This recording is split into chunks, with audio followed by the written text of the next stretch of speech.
Tension fills the air at Qingtang Academy as their annual awakening ceremony kicks off. The very first girl steps up, places her trembling hand on the monolith, and pulls a mediocre C-tier talent.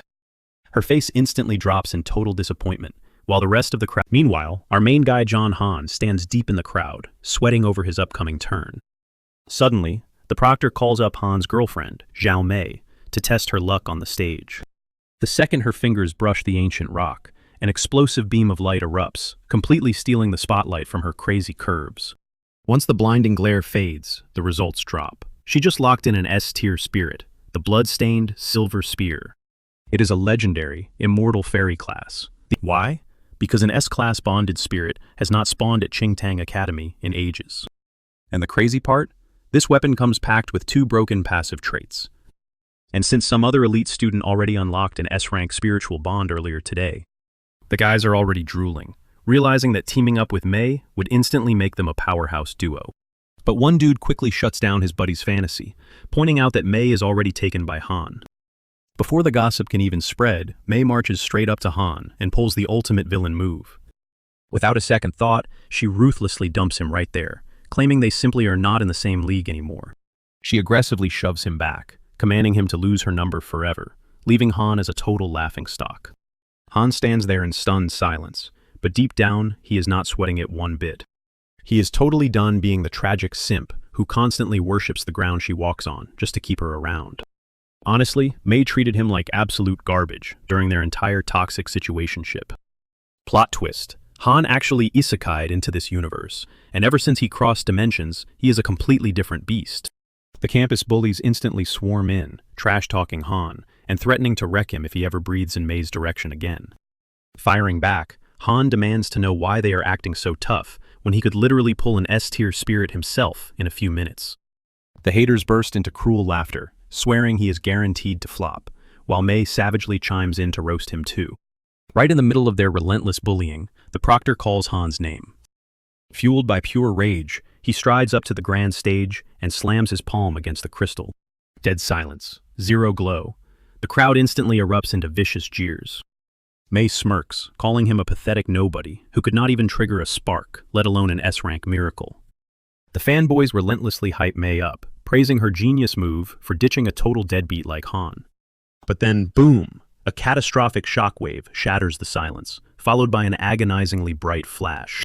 The sheer pressure radiating off the altar nearly peels their skin back, leaving everyone paralyzed with terror. They frantically try to guess his class, but their assumptions are not even close, because when the dust settles, Han secures a god-tier SSS spiritual contract talent, achieving a pure divine awakening. Mei's jaw drops to the floor, her knees literally buckle from the mind-bending shock.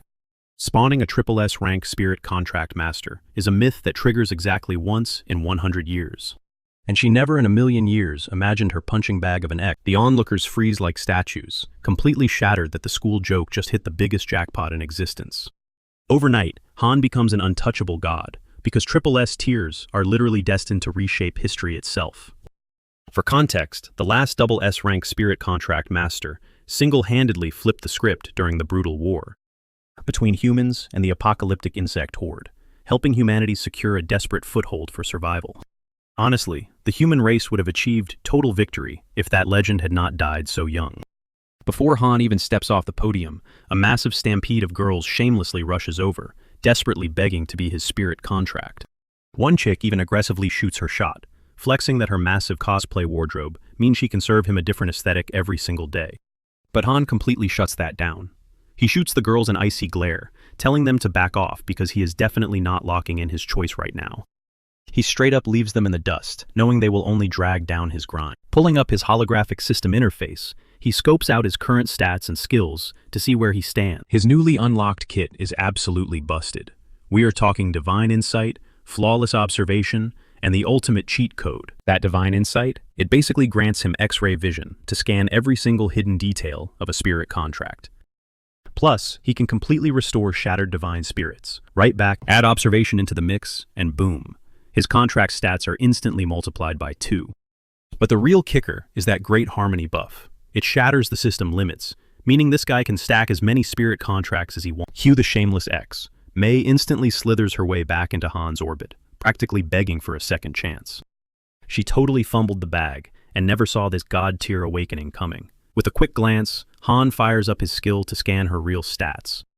Just like that, his divine insight strips away all her panic sets in. She leans in, throwing herself at him with desperate promises, but Han brutally shuts her down without batting an eye. Brushing her off like dust, he strides through the crowd, eyes glowing as he hunts for a partner actually worth his time. A swarm of desperate girls instantly crowds him, screaming for his attention. Meanwhile, they are ruthlessly dragging the Academy's top beauty, Xiao Yuwei, for pulling a garbage E-rank spirit. The mean girls are convinced her life is officially over. After totally bombing the evaluation, who in their right mind would ever team up with a failure? Heavy tears streak down Yuei's cheeks. She is absolutely crushed, questioning why the universe cursed her with such a pathetic E-rank destiny. Squeezing her eyes shut in pure agony, she blindly stumbles away, nearly tripping over her own feet. Out of nowhere, Han catches her mid-fall. He murmurs a quick apology for the bump, while she nervously stammers out that she is totally fine. Curious, Han runs a quick scan over her profile. Yep, the system screams E-rank talent loud and clear. But hold up, something is glitching in the matrix. Hidden behind that trash rating is the Fushi Qin, literally one of the 10 legendary ancient divine artifacts. His jaw practically hits the floor. He instantly connects the dots. His busted awakening skills are the exact cheat code needed to unlock this artifact's true godly power. Catching him zoning out, Yuei nervously peeks up, her voice trembling as she asks if she did something wrong. Han drops an absolute bombshell. He wants her as his exclusive spirit partner. The poor girl physically freezes, completely short-circuiting at the offer. The surrounding crowd goes dead silent. The fangirls' absolute chaos erupts. They scream at him, demanding to know why a prodigy would ever chain himself to a certified walking disaster. Just as the mob is about to riot, Principal Chen Guangpu steps onto the scene, bringing the madness to a screeching halt. He pulls Han aside, sighing as he admits he gets the appeal. She is gorgeous, sure. But he drops a heavy reality check. Locking in a spirit contract, staring him dead in the eyes, Chen reminds the kid that he is literally the last hope for the entire continent. He has a massive target on his back to obliterate the insect horde, and shrinking back, Yuei totally backs up the principal. She tearfully begs Han to reconsider, swearing her trash tier will only drag him down. Suddenly, the atmosphere turns freezing cold. Enter Zhao Hu. He stomps right into Han's personal space, aggressively accusing the teen of flexing his triple S rank status to bully his precious goddaughter. Hu leans in dangerously close, growling a venomous warning, because if the big boss decides to flip a switch and make his life a living hell, there is zero chance he makes it out alive. Lurking in the back, Mei flashes a toxic, smug grin. She sweetly orders Han to drop on his knees, apologize, and ink a contract with her right now. Han just stares at her like she is literal garbage. With pure ice in his voice, he scoffs. That savage burn snaps Hu's patience. He winds up for a lethal backhand, but Principal Chen, lightning fast, intercepts his wrist, locking him in place. Chen fiercely barks at the Guardian to back the hell down. He warns him that Han is an untouchable asset, and his god-tier stats are already filed up the chain of command. Realizing the higher-ups are watching, but only if the arrogant brat officially locks himself into that cursed contract with Yuei. Honestly, it is a massive trap. Hu is secretly praying the kid defies him again, just to have an excuse to legally execute him on the spot. Unfazed, Han smirks. He boldly declares he is locking it in with Yuei, right here, right now, and absolutely no one is changing his mind. Without hesitation, he gently grabs Yuei's trembling hands. He pulls her close, whispering for her to trust him as they initiate the ritual. She is hyperventilating, sobbing apologies for dragging him into this mess. But Han just locks eyes with her, swearing she is worth every ounce of the drama. Boom! Han triggers his busted skill mid-contract. The energy spikes insanely hard, triggering an explosive shockwave of blinding light that totally engulfs the entire courtyard, and the ritual hits 100% completion. When the dust clears, Han is gripping a mesmerizing musical instrument, an ancient divine weapon forged in the terrifying shape of a blade. The Fushi Qin. Han's jaw practically hits the floor when he registers what's right in front of him.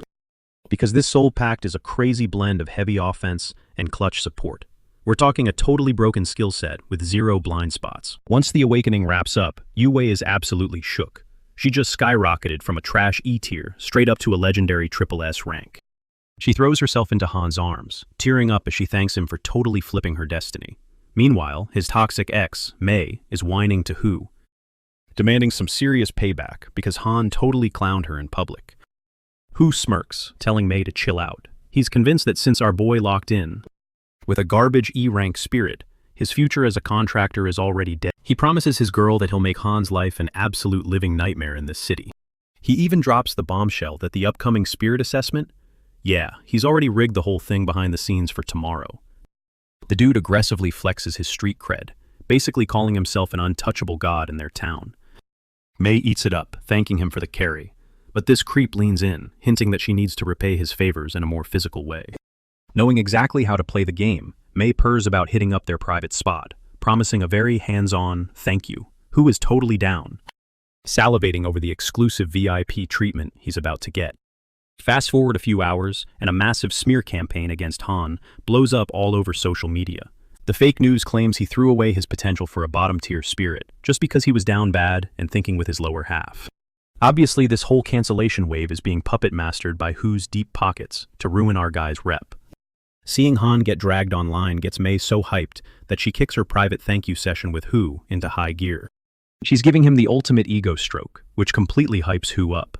Panting, he swears to her that this cyberbullying is just the appetizer, because the second that arena assessment drops, he is going to feed Han to the wolves. Cut to the next morning. Han and Yue stroll into the cafeteria, and literally every head turns. They are practically trending in real life right now. The NPCs are whispering heavy trash, mocking Han for fumbling the bag, and linking up with a supposedly garbage-tier spirit. Yue catches all the toxic side-eye and softly apologizes for dragging him down into this mess. But Han just gives her that main character look. He hits her with a gentle head pat, reminding his girl that she is the baddest one in the academy, so she needs to start acting like it. He slides her more food, telling her to fuel up so she can totally dominate the contractor trials later. Blushing, Yue nods. Han tells her to block out the background noise from these losers, because very soon they are going to flex on the whole school and show everyone her true. They are vibing over their breakfast when this absolute clown, Wang Lumao, crashes their table to kill the mood. Han gives him the hardest, bombastic side-eye, basically hitting him with a cold, "Who literally are you?" The bozo puffs out his chest, bragging that he is May's brand new spirit master. Hearing this, Han deadass spits his drink everywhere in pure disbelief, while Yue is fighting for her life trying not to wheeze. Lumao triggers instantly, screeching like a wounded banshee about what is so funny. Han casually wipes his mouth, smirking that he just remembered a really good joke. Right on cue, May slithers in, latching onto Lumao's arm. She shoots Han a venomous glare, telling her new pet not to engage with a washed-up loser, who literally speed-ran his own downfall. Since the stadium bells are ringing, she pulls him away. Lumao points a finger right at Han's face, barking a desperate threat, promising a brutal beatdown in the arena. Flash forward, and the entire student body is packed into the massive coliseum. The hype man steps up to the mic, booming his voice across the speakers to kick off the ultimate survival exams. He lays down the rules. Every single wave scales up in pure, unadulterated danger. But here is the catch. Just surviving wave 1 is enough to legally graduate. To get the blood pumping, the host calls up the toxic duo, May and Lumao, to set the bar. They strut onto the battlefield like they own the place. Heavy iron gates screech open, unleashing a massive nightmare-fuel black moth. Rocking a solid level 7 threat rating. The second the buzzer sounds, May flashes into her razor-sharp spear form. Lumao snatches her from midair and blasts off the ground. He rockets straight at the giant bug, bringing the blade down in a devastating arc that aggressively slams the beast into the dirt. But this tryhard does not let up, springboarding off the concrete for round 2, and totally shredding the monster's armor with pure, brute force. The crowd goes absolutely feral, mind blown by the raw DPS of an S-class weapon contractor. But cut to the VIP lounge, high above, where the elite district judges are spectating. One of the top brass, Wei Cheng, the undisputed boss of Sector 1, watches with a bored side-eye. He is totally unimpressed, already clocking the massive flaws in Lumao's She's out there sweating bullets, barely holding her ground against this beast. Lin Jingxuan, the big boss of the 2nd District, nods along with his rival. He points out that May should have literally one-tapped that thing, but since she's gasping for air, her power levels are sitting at least 20% below your average S tier. Lin calls her out, guessing her messy lifestyle and zero discipline caused all that precious spiritual energy to straight up leak out. Hu is chilling in the same room, secretly knowing they are dead right, but his lips are totally sealed. That guilty sweat drop on his forehead totally gives him away though. Meanwhile, down in the arena, the announcer is hyping up May and Luma for crushing their exam. Turns out, this duo just shattered the Academy's all-time record by bulldozing through a level 6 difficulty tier. The crowd goes absolutely wild, instantly shifting their energy to roast the heck out of Han and Yue. Everyone is grabbing their popcorn, begging to watch these two completely embarrass them. Right on cue, the proctor calls Han and Yue to the floor. The heavy steel doors grind open, unleashing a swarm of 10 level 1 black moth bugs straight at them. Han freezes in his tracks, and even Yue's jaw practically hits the floor. Sure, these creepy crawlies are only level 1, but fighting 10 of them at once? That instantly cranks this up to a brutal level 10 deathmatch. The audience totally gasps at this massive difficulty spike, but let's be real, they don't feel bad for him at all. They are actually praying for his downfall, just because he dared to partner up with a trash-tier E-rank spirit. The proctor hits Han with a shady excuse, claiming that as an SSS rank prodigy, he naturally deserves 10 times the punishment of a normal student. Plot twist. Who actually slipped the proctor a bribe under the table, ordering him to rig the system so Han would spectacularly fail. The examiner is definitely battling some heavy guilt over this dirty trick, but his hands are completely tied. In his mind, it's Han's own fault for stepping on the toes of some seriously dangerous V. Backed into a corner, Han cracks his knuckles and squares up against the horrifying swarm, locking eyes with him. But despite being ridiculously outnumbered, our boy doesn't even flinch. He barks at Yue to shift forms for battle. The absolute second she morphs into her signature musical weapon, Han drops the entire swarm in a single, flawless strike. The entire stadium goes dead silent, brains completely short-circuiting over what just happened. This kid, armed with a so-called garbage E-rank spirit, just vaporized a monster horde like sweeping up dust. All those haters who swore they outclassed Yue are currently having a massive... The proctor's jaw drops to the floor, sweating buckets as he wonders what kind of absolute monster Han actually is. Up in the VIP lounge, Wei is literally losing his mind. Back in his prime, it took him a solid 30 seconds to wipe out that same bug wave, but Han just cleared the room in exactly 1 second flat. Lin totally admits the kid is cracked, but he's super suspicious about why the exam's difficulty randomly spiked through the roof.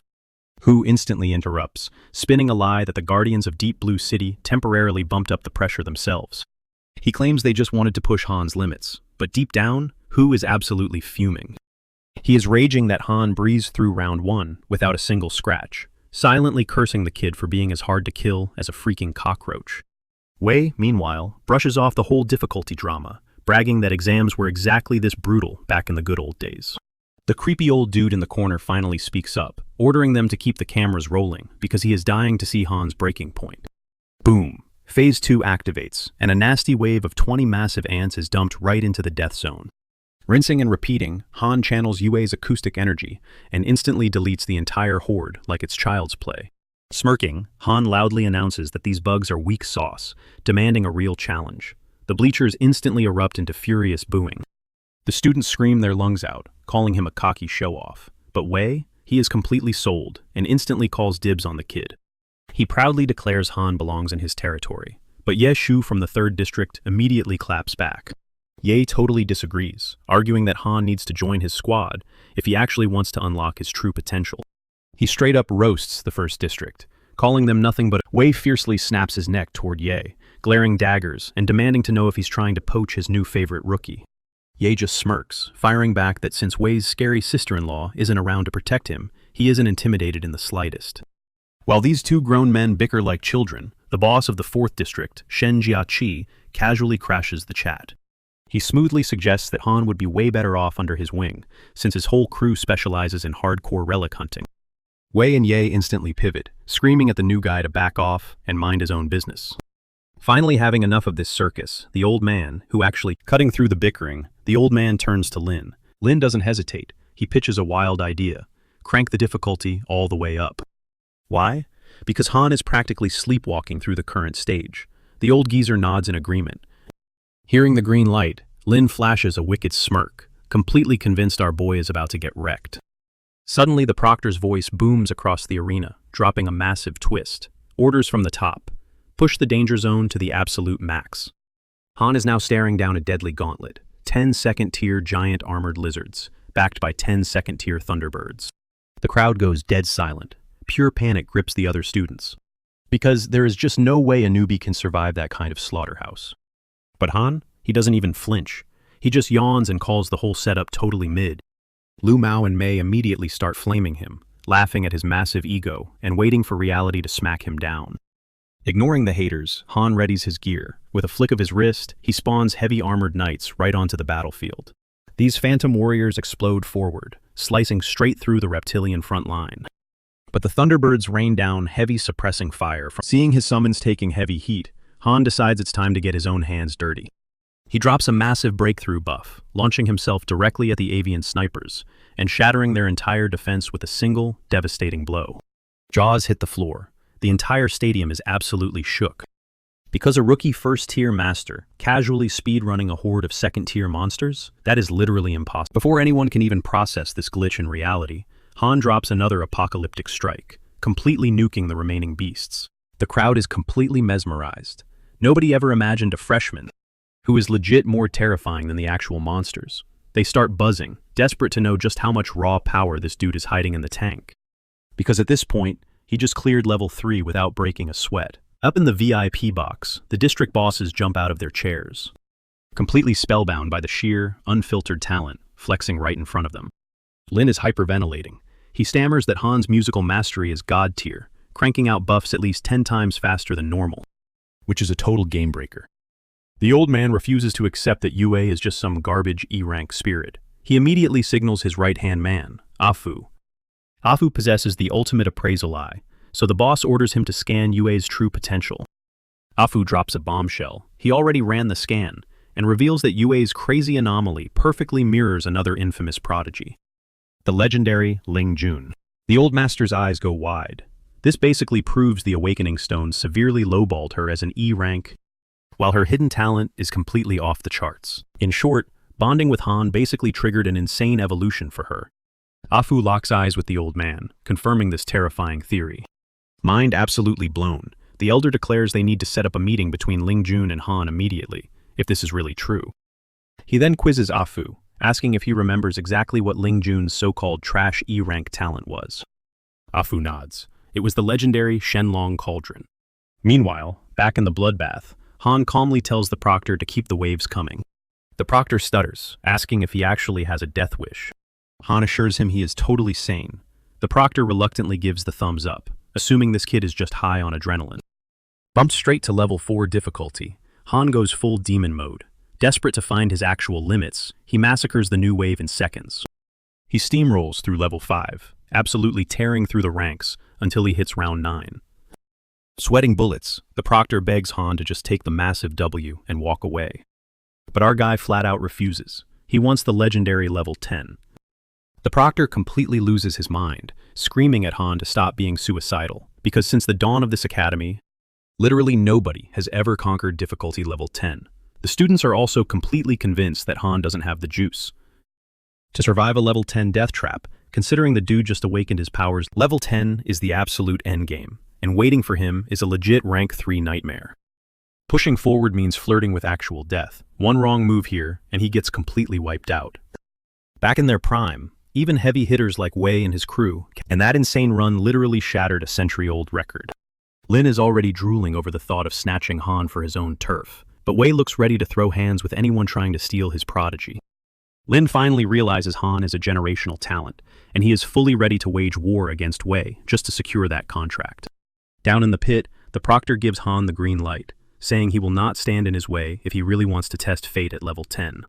But he bluntly warns the kid that, looking half dead like this, taking the win is literally impossible. Dropping to the floor, Han tells the guy to hold up and give him a quick breather before the chaos restarts.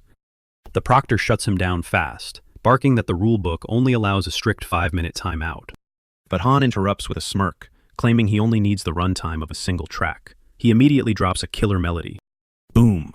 A massive surge of healing magic erupts. The crowd's jaws hit the floor. They are watching this guy literally refill his health and energy bars in real time. That insane flex proves his contracted spirit is not just a fighter, it is a completely bust. The realization hits them like a truck. Han's spirit partner is low-key an absolute monster behind the scenes. Up in the VIP booth, Lin and Wei are practically tearing the walls apart, ready to riot over who gets to claim this overpowered rookie. Right in the middle of their screaming match, Lu Jingchun, the big boss of District 5, casually steps in and stakes his claim on the boy. He flexes the stats, arguing that recruiting Han would tank their battlefield casualty rate by a massive 30%. Wei and Lin instantly snap back, screaming at him to back off, and that there is no way in hell they are sharing. Finally, their Grandmaster has to step in and shut down the bickering, before things turn into an all-out. He breaks it down for them, reminding everyone that the 8 main districts all carry out vastly different missions. Basically, District 1 dominates the frontline brawls, District 2 big brains the tactics, while District 3 conquers new lands. District 4 dives into the unknown for answers. District 5 plays the ultimate healer role, and District 6 locks down the vital choke points. District 7 rules the deep blue, and District 8 pulls the strings from the shadows. The Old Master drops the heavy truth. These 8 sectors are the literal pillars keeping Daxia from collapsing. Then he drops a bombshell, admitting he has always dreamt of forging a 9th district, but never actually pulled the trigger. The room goes dead silent as his students put the pieces together. Their master is seriously plotting to crown Han as the boss of a brand new 9th district. But the million-dollar question remains, does this kid actually have what it takes to run the show? For the ultimate level 10 gauntlet, Han is going toe-to-toe with a terrifying rank 3 Zerg Red Flame Beast. The proctor shouts over the noise, letting Han know that simply reaching this stage means he has already cleared the exam. To secure the ultimate win, all he has to do is survive the beast's onslaught for 3 agonizing minutes. The Zerg violently erupts, blasting a scorching shockwave of fire that nearly deep-fries the crowd in the stands just to flex its dominance. As the smoke clears, the entire arena gasps. Han is still standing right there, completely unfazed. Everyone thought he would be sprinting for his life by now, considering this mutant bug is a literal walking disaster. Han throws a glance back at Yue, asking if she is ready to throw down. She locks eyes with him, promising to have his back through whatever. Exploding with a terrifying aura, Han dashes straight into the danger zone, screaming that he is not here just to survive, he is here to dominate. But a massive, blinding fireball slams into his path, forcefully killing his momentum. He desperately backflips through the air, barely dodging the inferno before he gets barbecued. Regaining his cool, Han shreds a crazy fast melody on the spot, summoning a devastating wind spell. A Category 5 hurricane violently explodes outward, rocking the stadium so hard the crowd is practically blown out of their seats. Han weaponizes the storm, sending hyper-lethal blades of wind that absolutely shred the beast to pieces. The whole stadium is paralyzed in pure shock as the unstoppable Zerg is literally wiped from existence right before. The crowd is absolutely shook, refusing to accept that Han actually aced the trial. Our boy didn't just pass, he shattered a record that is basically. Jiao and Mei are practically foaming at the mouth, fuming because this massive flex was not on their bingo card. Mei is absolutely fuming. Han completely hijacked their thunder in the arena, snatching up all the glory. Sure, our boy Han cleared the trial, but he pushed his limits way past the red line. The absolute madman went so hard that his system crashed, and he blacked out entirely. Blinking his eyes open, he wakes up in this bizarre virtual. Before Han can even hit the panic button, the guy smoothly drops his name to kill the tension. He makes it clear he is just here to run a quick interrogation, probing for some hard answers. Han immediately fires back, demanding what kind of intel he is looking for.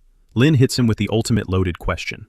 Between humanity and the monstrous Zerg, who is taking the ultimate W? Han stays completely frosty. He points out that while the swarm might secure a temporary victory, humanity is simply too stubborn to ever truly lose.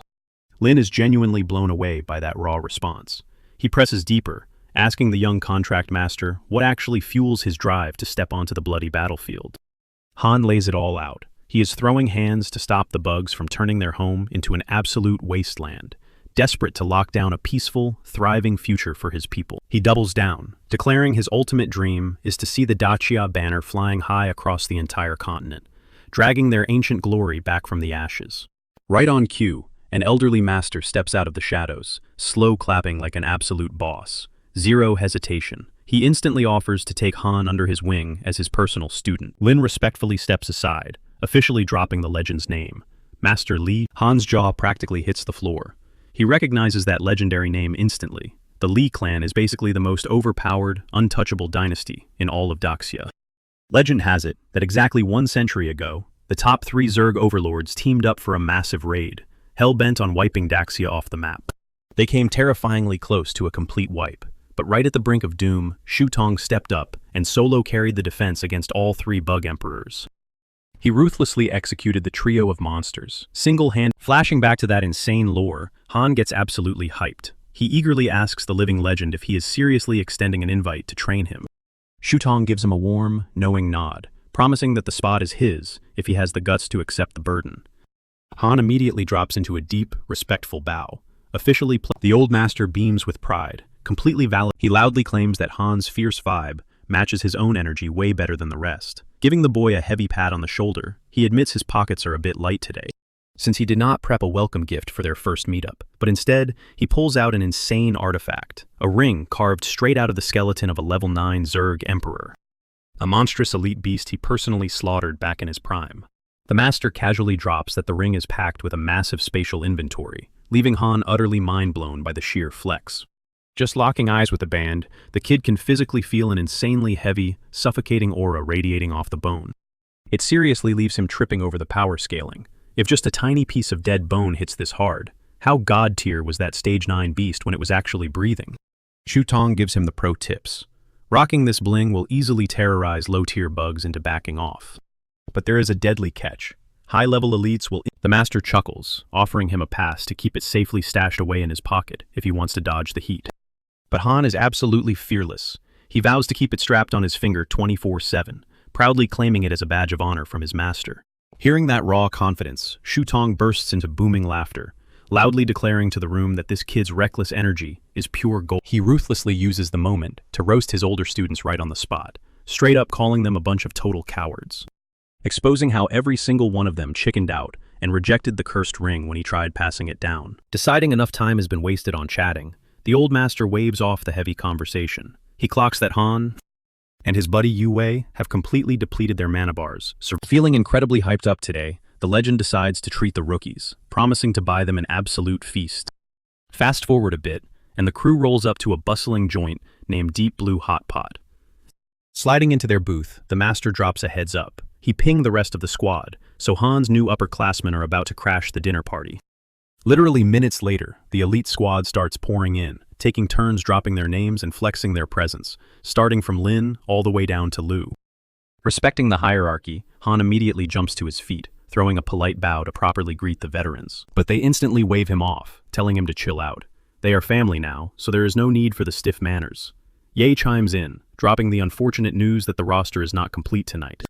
He explains that their 6th brother is currently locked down on border patrol duty, holding the front line against the swarm. And number 7 is deployed on a massive overseas raid, completely off the grid for now.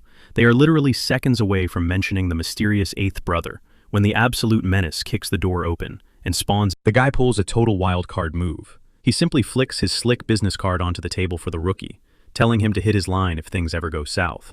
But he leaves him with a chilling warning. He only gets to play that rescue card. Han stands there totally speechless, pointing out that the 8th brother radiates some seriously bizarre energy.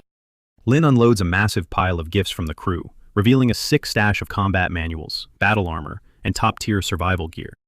The squad is totally vibing until an obnoxious, foul-tempered woman busts into the room, completely nuking the mood.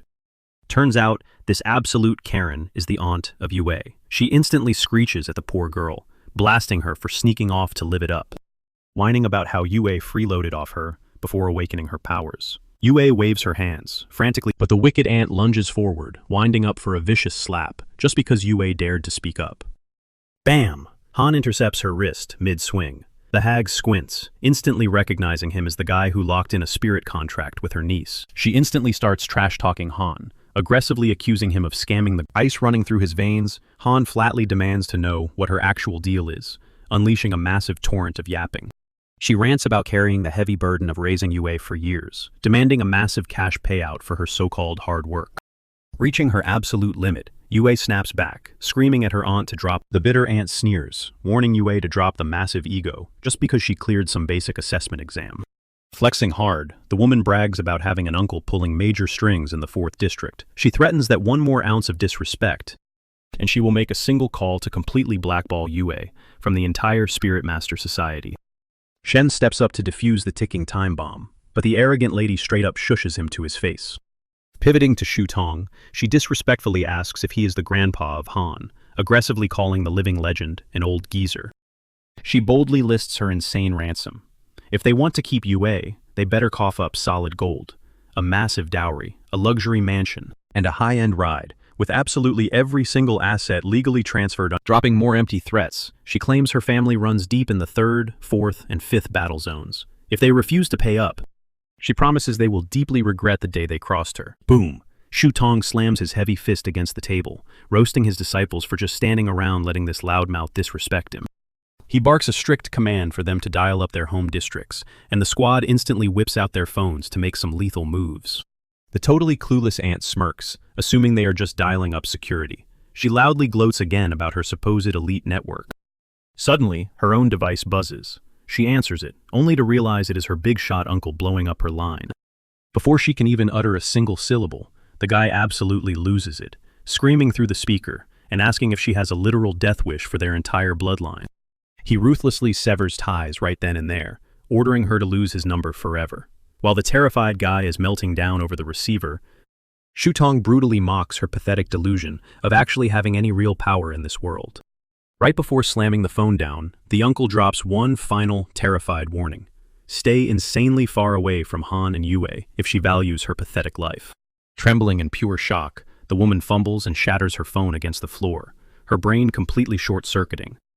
Right on cue, the restaurant staff swarms the dramatic scene, warning desperately playing the victim card. She tries pinning the entire mess on Shu Tong and the crew, crying about being bullied. Realizing she is totally unhinged, the bouncers physically drag her kicking and screaming right out the massive front door. Crushed by heavy guilt, Yue drops into a deep bow toward Shu Tong, apologizing profusely for dragging everyone into her messy family drama. But the old master softens his intense gaze, telling her to let it go. He knows she only endured this bitter abuse because she tragically lost her parents. Shu Tong makes it official, right then and there. From this exact second on, she and Han are strictly under his protection as true family, holding the exact same status as their elite senior brothers. He firmly declares her nightmare over, offering her a permanent spot at his massive estate, so she never has to face that vile aunt ever again. Hot tears streaming down her face, she chokes out a deeply heartfelt thank you. Smiling warmly, Shu Tong orders the duo to grab a plate and absolutely feast. As the master shifts the vibe by geeking out over the gourmet cooking process, Han seizes the perfect opening to ask about his own destiny. Shu Tong drops some heavy wisdom, explaining that every single warrior forges a totally unique path, making his future. Mid-meal, Han gets pretty curious and wonders out loud why literally none of the senior brothers brought their wives to the grand gathering. Lin suddenly hits him with a wild curveball, asking if things have gotten spicy between him and Yue. A super flustered Han quickly denies crossing any lines. Grinning widely, Lin drops a major lore bomb. Crossing that physical boundary actually unlocks a crazy replication ability for the Spirit Master. Sure, the copied powers take a slight nerf, but it is still an insanely massive tactical advantage. Breaking down the core mechanics, he details how these powerful spirit companions can seamlessly toggle between a lethal weapon state and a full. Her weaponized state kicks in when Yue shifts into that legendary instrument, while her human form is just her regular flesh and blood body. Word on the street is that the veteran spirit wives are currently roaming around in their human bodies, holding down the fort for their guys, while they are completely off the grid. Han has his mind absolutely blown, learning that masters and their spirit companions can actually throw down as a synced-up duo, or brawl totally solo. But Yue playfully chimes in, dropping the bomb that they need to build a super deep physical connection. Lin then interrogates Han, asking if Yue is actually stuck at E tier. Han nods, but casually drops the bombshell that he possesses an insane hidden talent that straight up unlocked her god-tier potential. Thanks to that crazy buff, she completely skyrocketed into a triple S-class spirit. Hearing this, the brothers have their jaws hit the absolute floor, since this is the very first time they have ever heard of a broken cheat code like this exist. Han smirks, telling them not to think for a second that he blindly picked his partner. He is definitely not dumb enough to gamble a rare gift like that. He makes it crystal clear that he would never hesitate to link up with a divine being, no matter how trash their base stats might look on paper. Han is well aware that alongside the Fushi Zither, 9 other mythical relics are still out there, hiding among the top 10 ancient divine weapons. Shu Tong gets dead serious, warning Han to keep his lips totally sealed about this power around anyone else, before barking an order at Lin to slap the maximum security clearance on both Han and Yue's files, ensuring absolutely zero leaks happen. Wrapping that up, the brothers brief Shu Tong on the current situation across their respective territories, and the veteran gives them major props, praising their solid grind. The squad ends up raising their glasses to the nation's victory, capping off the wild night. Later on, Shu Tong escorts the duo to his personal estate, letting them know this is their new crash pad for the time being. Stepping into the massive mansion, the two are instantly left speechless by the crazy luxury. prompting Han to blurt out that he never imagined the old man would have a massive crib stashed right here in Deep Blue City. Shutong softly mentions that this metropolis is actually his late wife's hometown, sparking Han to curiously ask more about her. The vibe instantly drops. A dark shadow crosses Shutong's face as he confesses that his partner fell in the brutal heat of battle. He bitterly points out that the whole world glorifies him for clutching the war, yet her ultimate sacrifice just faded into the shadows. Shutong breaks down, confessing he is just an empty shell without her. Hearing that raw, heartbreaking pain in his voice hits the duo right in the feels. Han quickly apologizes for tearing open such a painful wound. Shutong just waves it off, looking Han deep in the eye and begging him to treat Yue right, reminding him that she is his literal soulmate, not just some disposable weapon. Han nods in deep respect, swearing on his life that he is going to protect Yue at all costs. He then asks for the fallen hero's name, promising that as long as even one person remembers, her legacy will never truly fade from this world. Shutong cracks a weak but genuine smile, praising Han for being built completely different from the rest. With a heavy sigh, he finally reveals that the name of his beloved wife was Ling Mei. Turns out, during that legendary clash against the alien Zerg emperors, he only took down one. It was actually his wife, who pushed herself past her absolute limits, bleeding out, just to solo the other two bosses. Shutong firmly states that she should have been crowned the ultimate savior of the nation if she had survived, instead of him accidentally stealing all her spots. Wiping his eyes, Shutong tells the kids to go pick a room and crash, since it is already insanely late. A bit later, the old man steps out onto the balcony, gazing up at the moon with a faded photograph of his wife clutched in his hand. But soon, Han and Yue quietly step out as well, softly telling him that they are here to keep him company through the lonely night. Touched by their loyalty, Shutong smiles, admitting that seeing their unbreakable bond gives him massive flashbacks to his own glory days with Ling Mei. Suddenly, he flares his terrifying spiritual pressure. He locks eyes with Han, warning him that he is going to need some insane firepower if he actually wants to gear him up for the brutal future. The veteran decides to pass down his ultimate, signature combat technique. Shutong inhales sharply, his muscles tensing up, before launching a devastating punch that literally vaporizes the thick tree standing right in front of him. Lowering his fist, he casually announces that this god-tier move is the legendary 8 Locks Fist. He breaks down the mechanics, explaining that the style relies on 8 specific limiters, linked straight to hidden pressure points within the human anatomy. Once a fighter shatters all 8 limiters, they will completely, but without missing a single beat, Han steps up and flawlessly mimics the exact same catastrophic punch. The old master is left frozen in sheer disbelief, his jaw hitting the floor, at the monster. Wei spent 6 grueling months mastering this, while Han literally nailed it after a single glance. Han casually flexes that he unlocked the mechanism purely on vibes and raw instinct, but precisely because he is a literal genius, Master Shutong doesn't hold back, flat out decking him to the floor. Han hits the dirt groaning in pain, totally unaware his master did this on purpose, just to humble him real quick and keep that massive ego in check. Shutong lets out a satisfied sigh, muttering that serving up a reality check to a prodigy just hits different. And he doesn't stop there, absolutely raining blows on Han under the excuse of hands-on training. In the blink of an eye, Han's face is puffed up like he just went 12 rounds with a hive of angry hornets. Fast forward to the next morning at the academy, Yue Wei softly asks if his bruised face is still throbbing, but he shrugs it off.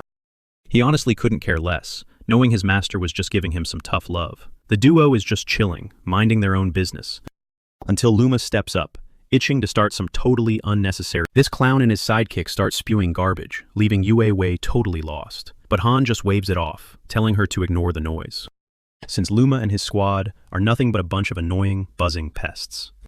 Later, our duo heads up to the principal's office, only to walk straight into some seriously heavy news. The headmaster breaks it to them that, thanks to some shady orders from the higher-ups, they are being shipped off to Deep Blue City. They are getting drafted into the Guardian faction to do the absolute dirtiest, bottom-tier, frontline grunt work. Sliding the official notice across the desk, the boss tells them they need to pack up and report in right away. Han blinks in shock, definitely caught off guard by this sudden frontline deployment. The principal lets out a heavy sigh, admitting this assignment is a massive waste of Han's potential, but his hands are tied, since the brass up top is pulling all the strings. But Han casually brushes it off, telling the old man not to sweat it because he is totally down for the challenge. In his gut, he knows this gritty path is exactly the solo journey his master wanted him to take.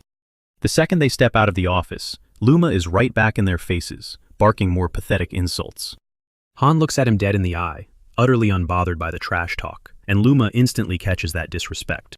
Stepping up, Luma threatens to catch hands, loudly bragging that after hooking up with Mei, he is leveled up and way stronger now. Han doesn't hesitate. He lunges, and their fists violently collide. The sheer force sends a massive shockwave ripping through the hallway. But once the dust settles, Luma's entire hand is left completely shattered. The bully drops to his knees, clutching his crushed fingers and literally crying for his mom. But Han isn't done. He delivers a brutal hook right to his jaw, dropping him to the floor with half his teeth knocked straight out of his mouth. Grabbing Yue Wei by the arm, Han declares they are out of there, casually pointing out that the loser 100% had that coming. Yue Wei asks what the next move is, and he confidently replies that it is time to hit their new base. A hot minute later, they roll up to the Guardian headquarters, stepping right up to the front desk.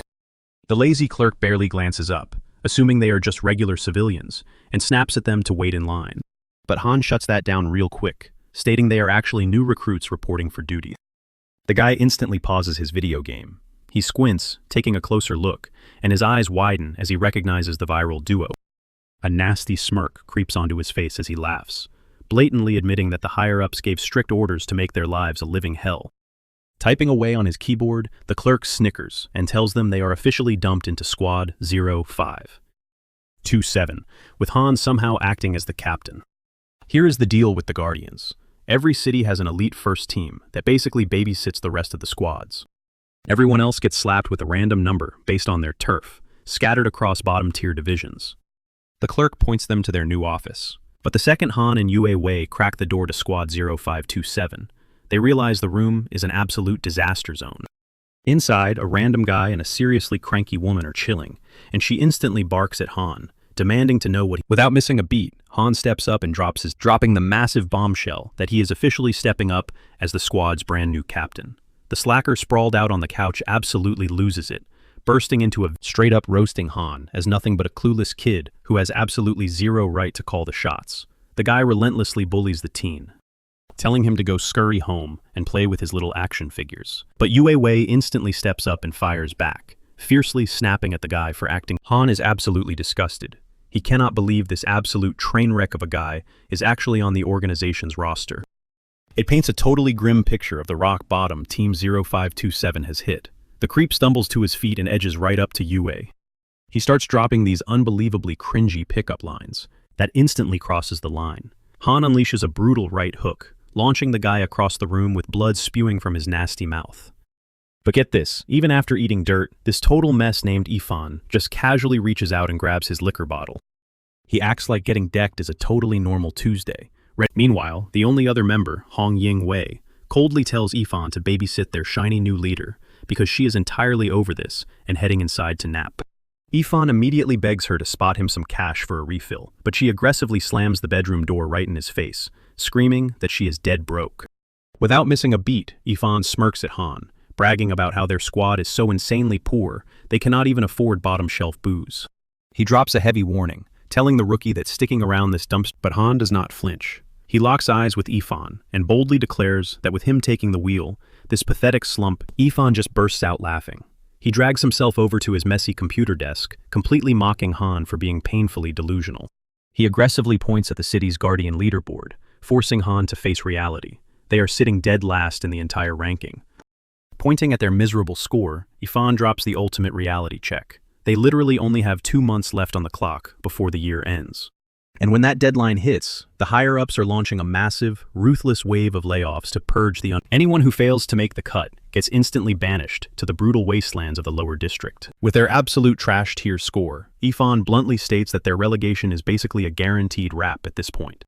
He paints a horrifying picture, calling the lower district a literal hell on earth, where survival is an absolute joke. He legitimately tells Han to pack his bags and run if he does not want to end up as fish food down in the slums. To hammer home his grim point, Ifan randomly hurls his empty liquor bottle straight at Han's head. Catching the bottle effortlessly, the puzzle pieces finally click for Han. That scumbag who purposely placed him in this doomed squad, but there is zero chance Han is going to let that slippery snake get the last laugh. Feeling the heavy tension, Yue whispers that they should honestly just bounce, pointing out that Ifan is totally beyond saving. Han turns to his spirit partner and shuts that idea down. He strictly explains that dodging your problems only turns you into a pathetic coward. He passionately believes that smashing through these impossible roadblocks is the only way to genuinely. Plus, let us be real. Hopping over to a different squad would not magically stop Hu from sending assassins after him anyway. Han sets his sights on absolute dominance. He decides to stay, transform this joke of a team into the city's ultimate powerhouse, and completely shatter Hu's twisted master plan. Wasting no time, Han kicks open the door to the inner room where Ying is chilling. She glares at him with zero warmth, sharply demanding he get out immediately. Instead of backing down, Han challenges her, asking if she is seriously just going to sit there and wait for the Reaper. Then, he drops an absolute nuke by casually calling her by her real name. Bai Shuang completely loses her cool. She jumps up, a mix of pure panic and fury in her eyes, demanding to know how this rookie managed to totally expose her cover. The crazy part? Han essentially cheat-coded this interaction using his overpowered visual skill, allowing him to literally read every single secret she has been buried. With the elephant in the room finally addressed, Han leans in. He tells her that he confidently offers to give her a little live demonstration of what he is actually capable of out on the battlefield. Underneath her icy, tough girl act, Han's sharp instincts tell him she desperately wants this struggling team to actually succeed. Bai quickly throws her guard back up, warning him not to even try using her real identity as blackmail. In response, Han simply extends his hand for a deal. He pitches a straightforward alliance. He wants her to join him in grinding out missions, knowing damn well she is terrified of rotting away in the lower district. Even though their resident drunk, Yifan, already has one foot in the grave, Han firmly guarantees that her fate can be He sweetens the pot, offering her a clean 50% split of all mission loot. All she has to do is play along and watch him back up his massive talk. Slowly, Bai reaches out and shakes his hand. She realizes that any guy capable of seeing past her bulletproof disguise is definitely not some run-of-the-mill amateur. Having sealed the pact, Han assigns her the role of mission dispatcher, swearing that he will personally annihilate whatever target she pulls up.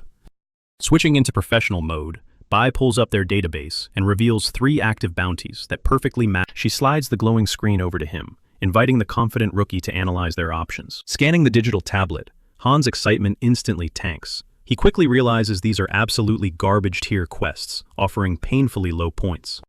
He immediately shuts that down, telling Bai they need high-risk, maximum-reward missions if they want to aggressively blitz past the rival squads on the leaderboard. Skipping past the safe bets, Han locks in on a heavily dangerous raid, an elite mission to completely wipe out a massive Zerg infestation. The system explicitly warns that this specific mission requires a heavy-hitting squad of 6 to 8 players. Bai instantly assumes Han has lost his absolute mind, considering this death trap demands at least 2 full guilds. But Han just shrugs, casually telling her that high-risk bounties are exactly how they are going to farm massive points. Without skipping a beat, he locks in the quest before Bai can even Panicking, Bai warns him that a total wipe means they are cooked, since failing instantly drains 10% of their reward points as a brutal penalty. Unfazed, Han shoots her a confident smirk, swearing he has the entire situation completely under control. Bai reluctantly caves, totally bound by her promise to back him up, though she mentally preps herself to drag his lifeless body out of the wreckage. Cut to the rival squad, who originally claimed this sewer run. They absolutely lose it when the notification pops up that their juicy 300-point bounty got swiped.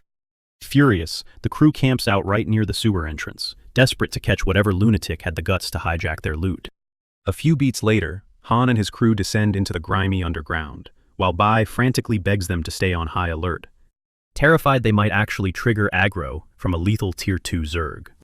Completely ignoring her panic, Han locks eyes with Yue, exchanging a silent, knowing look. Moving totally in sync, the duo instantly sprints deeper into the pitch-black tunnels, leaving Bai behind with a quick order to stay put. Bai desperately yells out to them, warning that the shadows are crawling with bloodthirsty Zerg. Just minutes later, a terrifying, shockwave-like pulse violently shakes the sewer walls. Bai's heart absolutely drops, convinced the duo just walked straight into a massacre. Fueled by sheer panic, she desperately sprints down the tunnel, terrified she is about to find their shredded remains.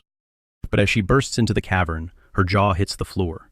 Han is just standing there, completely surrounded by a mountain of slaughtered beasts.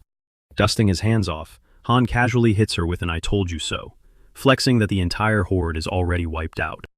Since the sweep was basically a walk in the park, Han casually orders Bai to harvest the premium loot drops off the mangled Zerg bodies, knowing those ultra-rare materials are going to rake in some serious cash.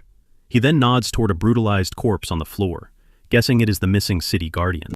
Shrugging off the grim reality that the dude is long gone, Han tells her they might as well haul his body back too. Bai is literally paralyzed by absolute shock. Her brain crashes trying to process what kind of freak Han actually is. Watching him effortlessly shred through nightmare fuel Tier 2 Zerg. Fast forward an hour later, the original squad finally rolls into the dungeon, only to freeze in absolute disbelief at the carnage. Staring at the absolute bloodbath, one of their scouts drops a bombshell detail after inspecting the wreckage. Every single beast in the cavern was violently butchered with a single, devastating strike. A chilling silence falls over the squad, as they realize an absolute titan just cleared their entire raid, solo. Meanwhile, Hu gets hit with an infuriating update. Han's squad just casually cleared 2 massive bounties, skyrocketing their score to 350 points.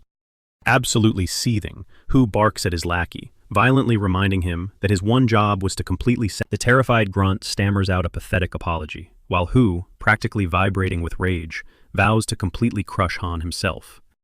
Pushed over the edge, Hu orders the subordinate, Bei, to immediately dispatch every available squad to sweep all remaining quests in Deep Blue City, desperately trying to starve Han out by leaving 0 missions on the board. Later that evening over dinner, Shu Tong casually asks Han if he wants some backup dealing with Hu's petty drama, but Han shuts it down instantly. Instead, Han vents his total disgust toward the Guardians, calling them out for blatantly abandoning the very city they serve. He admits the real nightmare is the deep-rooted corruption quietly poisoning the internal organizations. Shu Tong nods grimly, revealing that while he was stuck on the front lines, slaughtering Zerg, the entire association secretly turned into absolute garbage. Leaning in, Shu Tong declares the whole corrupt system needs a brutal, ground-up cleanse, which is exactly why he recruited Han in the first place. Getting the ultimate green light from his master to start a total purge, Han coldly accepts the deadly assignment. Switching gears, Han admits he hit a massive wall trying to unlock the insane 8th tier of the 8 Quick Fist Manual, desperately asking for a cheat code. Shu Tong goes dead serious, telling him the secret lies in just 4 brutal words: between life and death. Those heavy words instantly tattoo themselves into Han's brain, sparking a dangerous new strategy to push his absolute limits. Deep into the night, Han is just crashing out when Yue randomly drops by his room, boldly asking to crash in his bed. Completely thrown off, Han blinks in absolute confusion, asking why on earth she is trying to bunk with him when the mansion is literally packed with empty guest rooms. With a straight face, Yue drops the bomb that Shu Tong purposely locked every single spare door in the house, leaving Han with 0 choice but to let her stay. Han volunteers to take the floor, but Yue isn't having it, flat out demanding he crash on the actual bed. The whole vibe is incredibly awkward, but they eventually end up sharing the same mattress anyway. By sunrise, Han is already buzzing with energy, completely hyped to hunt down some fresh missions to grind. Rolling into the squad's headquarters, they're greeted by a totally humbled Yifan and Bai. Turns out, the duo did some hardcore digging into Han's past, and finally realized they're dealing with the legendary SS rank prodigy from Qingtang Academy. Bai practically bends over backward, apologizing for tossing shade earlier, but Han smoothly waves off the formalities. In his eyes, they are ride-or-die squad. Still stressing out, Bai admits she's terrified his insane talent is just going to rot away in their dead-end crew. Honestly, she's mind-blown that the top brass dumped a total VIP into this garbage dump of a unit. Han simply smirks. Average nobodies let their surroundings mold them, but he's built differently. He's here to completely flip the script on this environment. Yifan chimes in, warning him that pulling out of this slump won't be a walk in the park, especially with that absolute menace, Hu, pulling the strings.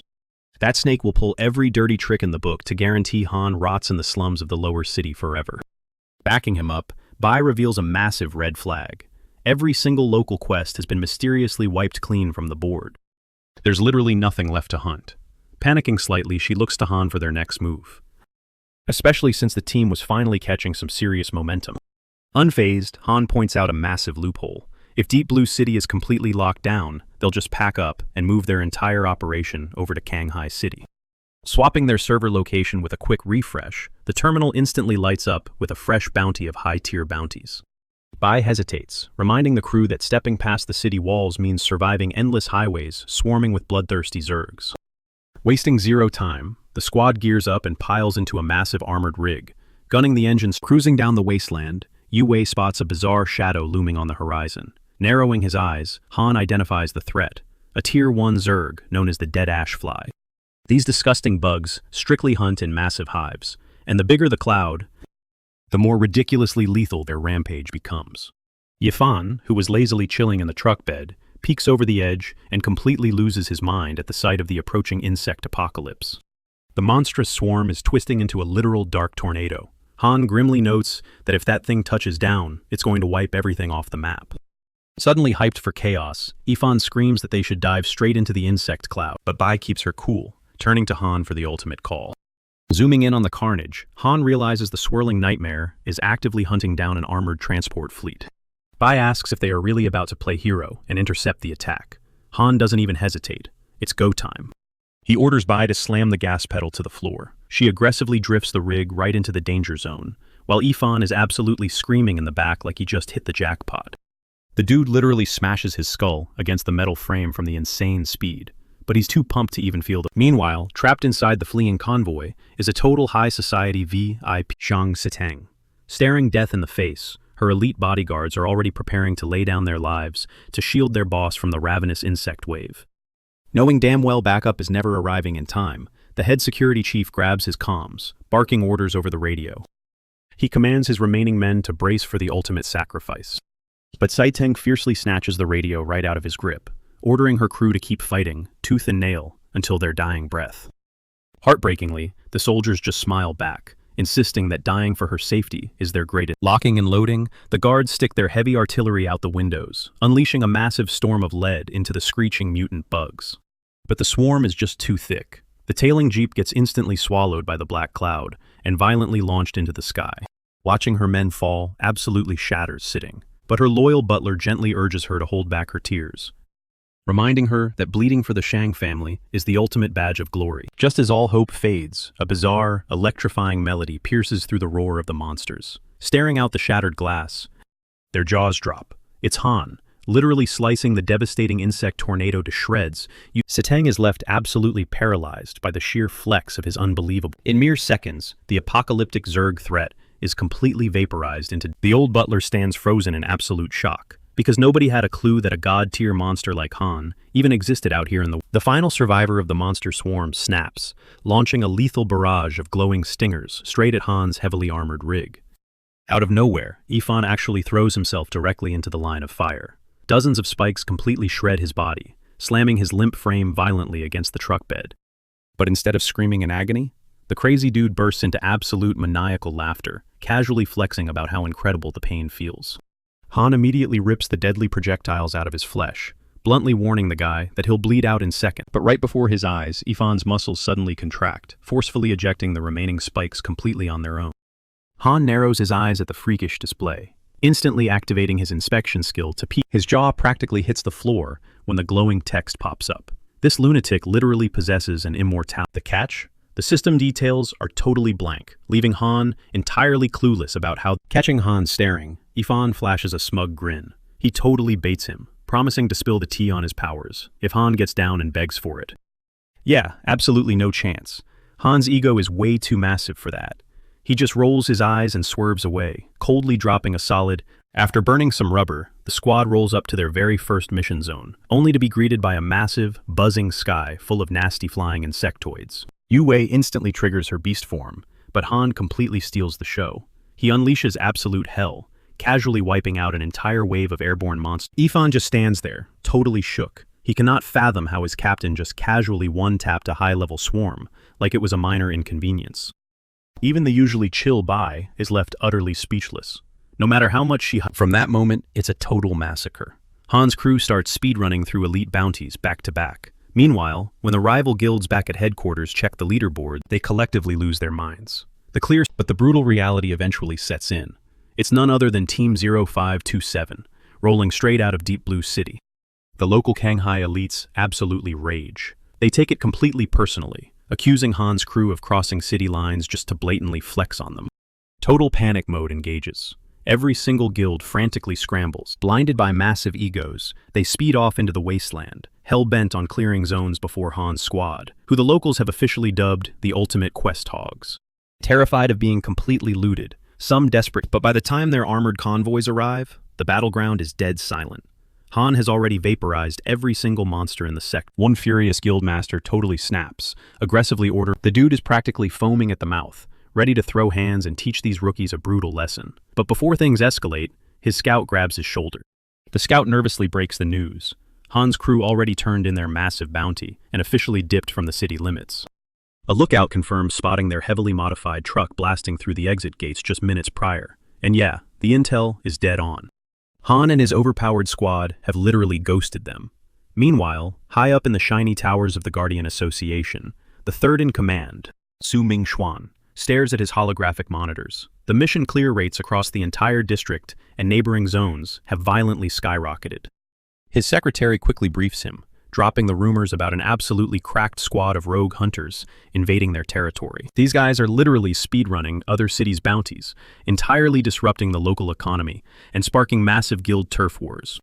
Intrigued, Su immediately waves his hand, demanding his assistant pull up the complete background check on this case. He absolutely needs to see the faces of the absolute madmen, single-handedly breaking the... Seconds later, the assistant drops a thick, encrypted tablet on the desk. Su waves the guy out of the room, demanding total privacy before diving into the data. Bypassing the firewalls, the very first two dossiers that pop up on his screen belong to Yifan and Bai. Su actually flinches in his chair, blinking in glaring red text. Both of their profiles are completely locked. For rookie mercenaries, having that level of federal and sweating slightly, he swipes over to the team captain's profile, naturally assuming Han's data will also be heavily redacted. But instead of a blazing security warning, Su is hit with pure confusion. Han's official dossier is literally just a blank white screen holding his basic name. Aside from a single tag listing his graduation academy, Su is just about to write it off as a glitch in the mainframe when his private, ultra-secure line starts ringing. A cold drop of sweat rolls down Su's neck. A massive powerhouse like Lin directly calling a regional manager? That never means anything good. He frantically picks up, fumbling through a hyper-respectful greeting, but Lin instantly cuts him off with zero hesitation.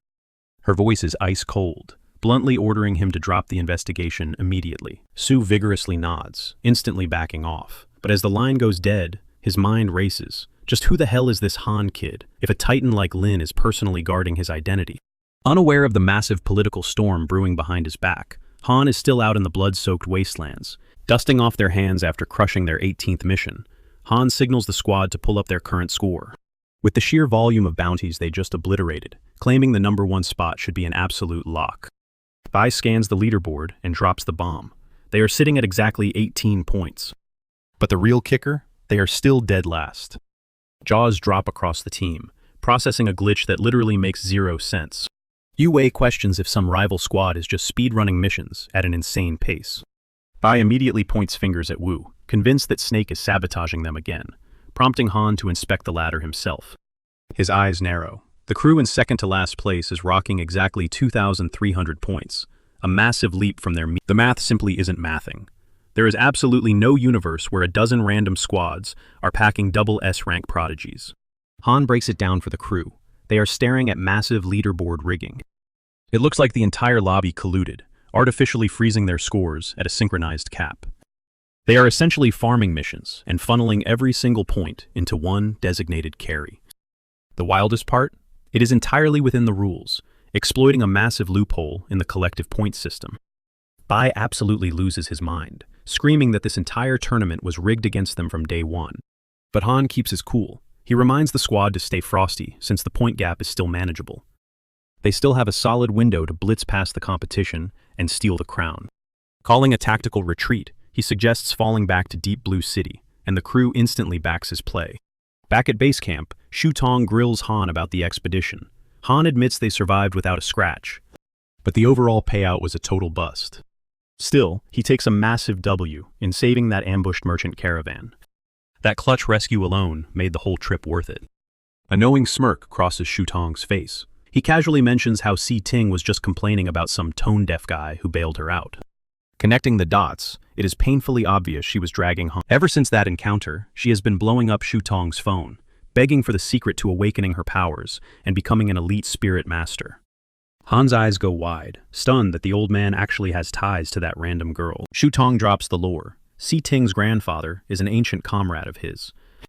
On top of that, the Shang dynasty reigns as one of the top 5 global megacorporations, trailing only behind Kunshan Technology. They hold a monopoly on forging top-tier artillery for ordinary humans and spiritless fighters. The old man treats her like his own flesh and blood, leaving Han completely floored by her insane VIP status. Turns out, the Shang family literally orchestrated that entire caravan attack to scare her straight. They wanted her to quit the dangerous life, but Han crashed the party and totally ruined their master plan. Guilt hits Han like a truck, realizing he blindly bulldozed through a family's protective intervention. But Shu Tong waves off the apology. The hijacked caravan was actually hauling extremely precious cargo destined for him anyway. And that exact cargo? It is a specialized gift meant exclusively for Han. He pops open a sleek case, revealing 2 glowing vials of liquid energy, one pulsing purple, the other radiating neon green. When Han questions their purpose, the old master grins, hyping them up as ultimate breakthrough potions. Han recognizes the myths. Supposedly these drops can permanently max out a user's raw power, agility, reflexes, and durability. But he always assumed those rumors were just absolute cap. Tired of the speculation, Shu Tong dares them to just down the vials and see for themselves. Without hesitating, Han snatches the glowing purple shot, while Yue Wei claims the emerald one. The second the liquid hits his throat, an explosive wave of pure adrenaline surges through his veins, forcing him to admit the hype is incredibly real. Beside him, Yue Wei glows as ancient runes flood her mind, permanently upgrading her already lethal moveset. Han taps into a whole new tier of devastating attack combos. As the wild aura finally fades, he looks at Shu Tong, totally mind-blown by the sheer stat boost. Not only did he securely level up, but Yue Wei just bagged several broken techniques. Shu Tong nods in approval, proud that they handled the power-up like absolute champs. Suddenly, Han's screen lights up with an urgent incoming call. It is Bai. Bai frantically pings him to check the city's bounty board. A brand new gig just dropped. And it's not just any job, it's a screaming red alert. Why? Freaking wanderers are lurking right outside the city. The brass is slapping a massive 1,000-point bounty on this hunt. Plus, it's a total free-for-all since these monstrosities are sitting at Tier 3. But Bai is totally sweating this run. She knows a fully matured wanderer packs the same lethal punch as 3 elite Tier 3 masters combined. Han immediately shuts down the comms, telling her they need to hash out the details face-to-face. Without skipping a beat, Han and Yue sprint out the door, tossing a quick duty calls over their shoulders to Shu Tong. Shu Tong is left eating their dust. He sighs, realizing he's officially reached washed-up boomer status. The moment they bounce, Ah Fu materializes from the shadows. He reports they've finally tracked down Ling Jin, but there's a massive catch. She is dead. Shu Tong instantly demands her coordinates, and Ah Fu drops the intel. She's hiding out in Kanghai City. Cut to the squad assembling at the rendezvous point. Bai locks eyes with Han, demanding a straight answer. Are they actually diving into this suicide mission? Han doesn't even hesitate. Hell yes, we're going, he declares. There is zero chance he's letting a golden ticket to skyrocket up the leaderboards slip through his finger. Bai pushes back, aggressively reminding him that wanderers are an insanely lethal breed of Zerg. She points out that their current squad would get totally clapped by just a baby version of this knight. But Han flips the script. He reminds her exactly why this is a red alert. If nobody snuffs out this wanderer while it's still a juvenile, that thing is going to evolve and completely glass the entire city. Getting dead serious, Han states that their badge says Guardians. They bleed to shield humanity from extinction, not just to grind for points. Yifan catches this whole heroic speech and absolutely roasts his captain, sarcastically crowning him the ultimate poster boy for justice. Seeing the boys so hyped to risk it all, Bai finally caves and leads the charge toward Ground Zero.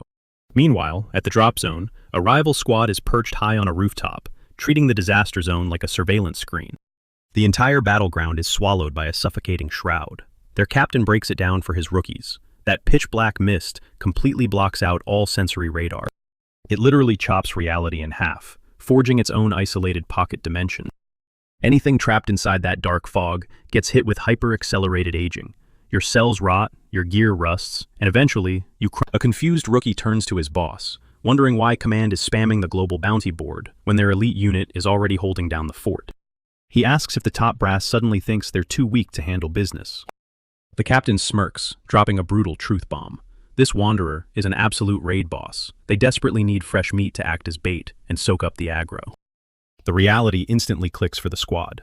Command isn't sending backup. They're sending human shields. Kick back and relax, the leader orders, happily letting the first wave of clueless cannon fodder march straight into the meat grinder. Peering through his tactical specs, a sinister grin slashes across his face as he spots Han's crew gearing up to breach the Shadow Dome. Down on the ground, Han barks at his squad to stay frosty. This isn't a game. That black fog is pure death. Bai shoots him one last nervous glance, asking if he's 100% committed. Once they cross that threshold, it's ride or die. Yifan flexes, bragging that some spooky mist can't touch him. Han confidently hypes his team up, and without another word, plunges headfirst into the darkness. His squad blindly follows him into the second they shatter the veil's barrier. A suffocating, heavy aura slams into them. It absolutely reeks of apex Zerg predators crawling in the shadows. Han hisses at everyone to keep their guards up. Beside him, Yue shivers, her instincts screaming that something is terribly wrong. She can literally feel the phantom weight of monstrous, unseen eyes. Out of nowhere, a bone-chilling screech echoes through the void. Almost instantly, a sickening wave washes over them, aggressively sapping the vitality right out of their veins. Bai grits her teeth and calls it out. It's the domain's passive debuff, life deprivation. Simply existing inside the shadow zone acts like a parasite, viciously bleeding their... Checking his vitals, Yifan curses. They've got exactly 30 minutes on the clock before they flatline. If they fail to shatter this shadow prison from the inside before the timer hits 0, squinting through the gloom, Bai points toward a pulsating, pitch-black orb, hovering in the distance. Yifan nods. That's the core. Han locks his gaze onto the dark anomaly, making the call. They need to blitz that sphere and nuke it into oblivion. But before they can even blink, the ground violently mutates beneath their feet. A massive, grotesque wall of flesh erupts upward, swallowing Bai whole. Dodging the attack, Han shouts out the Wanderer's sick twist. It doesn't just steal life, it wields a terrifying power called life bestowal. This freakish monster can literally animate the inanimate. Swords, rubble, and even the very earth beneath them can awaken as bloodthirsty enemies. Realizing it's do or die, Yue completely unleashes her battle form. She flashes a wicked grin at Han, yelling that it's time to rip this entire realm to shreds. Han goes absolutely feral on the fleshy barrier, dumping pure destructive energy into it, but the gross structure just absorbs every single hit without a scratch. It's literally unbothered. Worse, the squishy barrier... Reality hits Han like a freight train. They are completely cooked. The Wanderer isn't just defending, it's aggressively locking them in. Out of nowhere, this freaky mutated insect drops right behind him, inches away from burrowing straight into his spine. He dodges by a hair, but the second he gets a good... Yue clocks his totally rattled expression. What's the deal with the bug? Why are you freaking out? She demands. Meanwhile, outside the trap, the Vanguard squad is dripping with overconfidence, fully convinced they are about to speedrun this mission. They think they're untouchable, bragging that they can easily dip out if things get too spicy. Spoiler alert, the vibe gets wrecked immediately. A thick, ominous mist swallows the squad whole. Total chaos erupts. Nobody has a clue what this bizarre fog is, and the sheer unknown sends them into a blind panic. As the murky haze finally thins out, a nervous rookie reaches out, gently tapping his squad leader's shoulder for orders. Big mistake. The commander whips around, grabbing the guy by the throat with killing intent. His eyes are dead.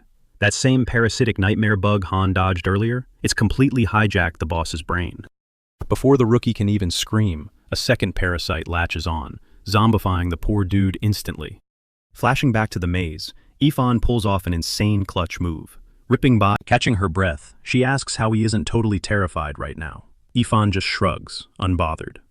Honestly, I'm low-key jealous, Bai admits, envying his cheat code ability to just tank fatal damage and walk it off.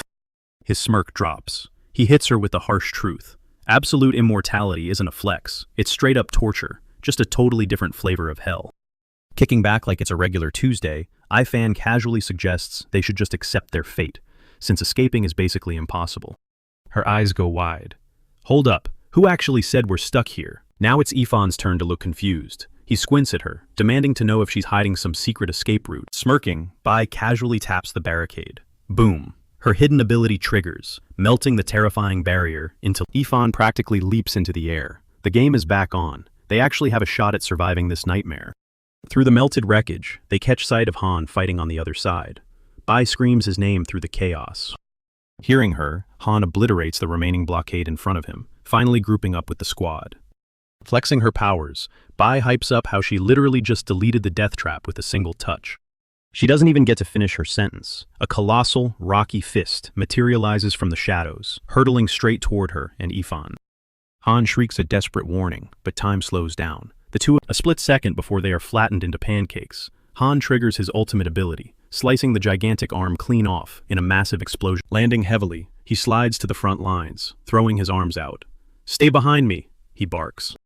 Pure dread washes over the trio. A gargantuan stone monster towers over them, winding up for a brutal strike. The collision is deafening. Han tanks the crushing blow, but the sheer kinetic shockwave launches Bai and Ifan backward through the air. Gritting his teeth, Han shouts that these hulking beasts are just puppets, constantly spawned by the actual boss, the Wanderer. If they want to live, they have to assassinate the main body, fast. Connecting the dots, Han realizes the Wanderer has literally fused with the surrounding dimension. That terrifying mist it spewed earlier was its true form, leaving behind a single, pulsating obsidian core. It's the ultimate weak point. Shatter the core, kill the boss. Getting back on their feet, Bai and Ifan hype him up, vowing to hold the line while he charges his attack. The giant rocky beast charges them like a freight train. Without missing a beat, Ifan activates his undying cheat code, absorbing a bone-crushing punch with his own chest. Blood dripping from his mouth, Ifan yells that his invincibility has a hard cap of 6 strikes. He is strictly on a timer. Han knows he has mere seconds. Tunnel vision kicks in as he channeling everything he's got. Han starts weaving a blindingly complex magical seal designed to completely vaporize the target. The spell starts sucking in nearby energy like a black hole. The violent vortex of power is so intense, it nearly shreds Ifan to pieces while he holds the front line. Now, Han screams, blasting the compressed energy straight into the dark orb. The impact is catastrophic, blowing the core into absolute stardust. Ifan pumps his fist, totally hyped that they just secured the win. But the celebration dies when Han's voice cracks. Run! Whipping around, Ifan freezes. Han is coughing up blood, and right behind him, a fully evolved, terrifyingly humanoid wanderer has just spawned in. Staring them down with dead eyes, the monster whispers that this is their graveyard. The sheer, overwhelming aura of death has Ifan literally shaken. Out of nowhere, Bai materializes right behind the wanderer, her voice dripping with an eerie, unnatural vibe. She drops a bombshell on the guys. Revealing that this fully grown wanderer, she flexes how she manipulated the whole situation, cloaking her pet monster in absolute lies, and keeping it leashed to her side. Just biding her time for the perfect, agonizing moment. Han is absolutely shook. He demands to know why she is suddenly stabbing them in the back. A psychotic, blood-chilling laugh erupts from her throat as she drops the mask. She straight up wants Ifan and Han dead. But here is the crazy part. Tears are literally streaming down her face. Freaking out, Ifan frantically nudges his buddy, begging to know what the hell is glowing in her eyes. A cold realization hits Han. He mutters that his eyes are not playing tricks on him. When Ifan pushes for answers, Han drops a terrifying truth bomb. Bai is not Bai anymore. She has been fully hijacked by... Seeing Ifan's utter shock, Han breaks it down. That wicked rune stamped on her eyes? It is the signature mark of the legendary eroding worm. Get this, the eroding worm is a lethal tier 4 bug packing a nightmare ability, literally called brain erosion. Once this creepy crawler burrows into your skull, it is game over. You become a helpless meat puppet, completely under the parasite's dark command. But wait, it gets infinitely worse. This thing is literal nightmare fuel that can clone itself, multiplying endlessly without needing a mate. Flashback to the city's darkest history. A legendary 7-star powerhouse once got his brain hijacked by this exact same bug. And he absolutely butchered the very city he swore to protect, leaving behind nothing but a blood-soaked... The organization had to burn through insane amounts of resources and sacrifice armies just to finally put him in the ground. But they still took a massive L, suffering catastrophic... Han's mind races. These lethal freaks were supposedly eradicated by the 1st District 32 years ago. So how on earth are these parasitic monstrosities still crawling around? Ifan frantically screams at Han to bail, swearing he'll hold the line and cover his escape. But Han instantly shuts that down. There is zero chance of running. The adult wanderer's black veil just devoured the dead infant's corpse, multiplying its deadly radius 10 times over. He hits Ifan with the grim reality. At their current pace, they're absolute dead meat. They'd get slaughtered before even sniffing the edge of that dark barrier. Instead, Han desperately begs Ifan to stall the beast, just long enough for him to charge up one ultimate strike.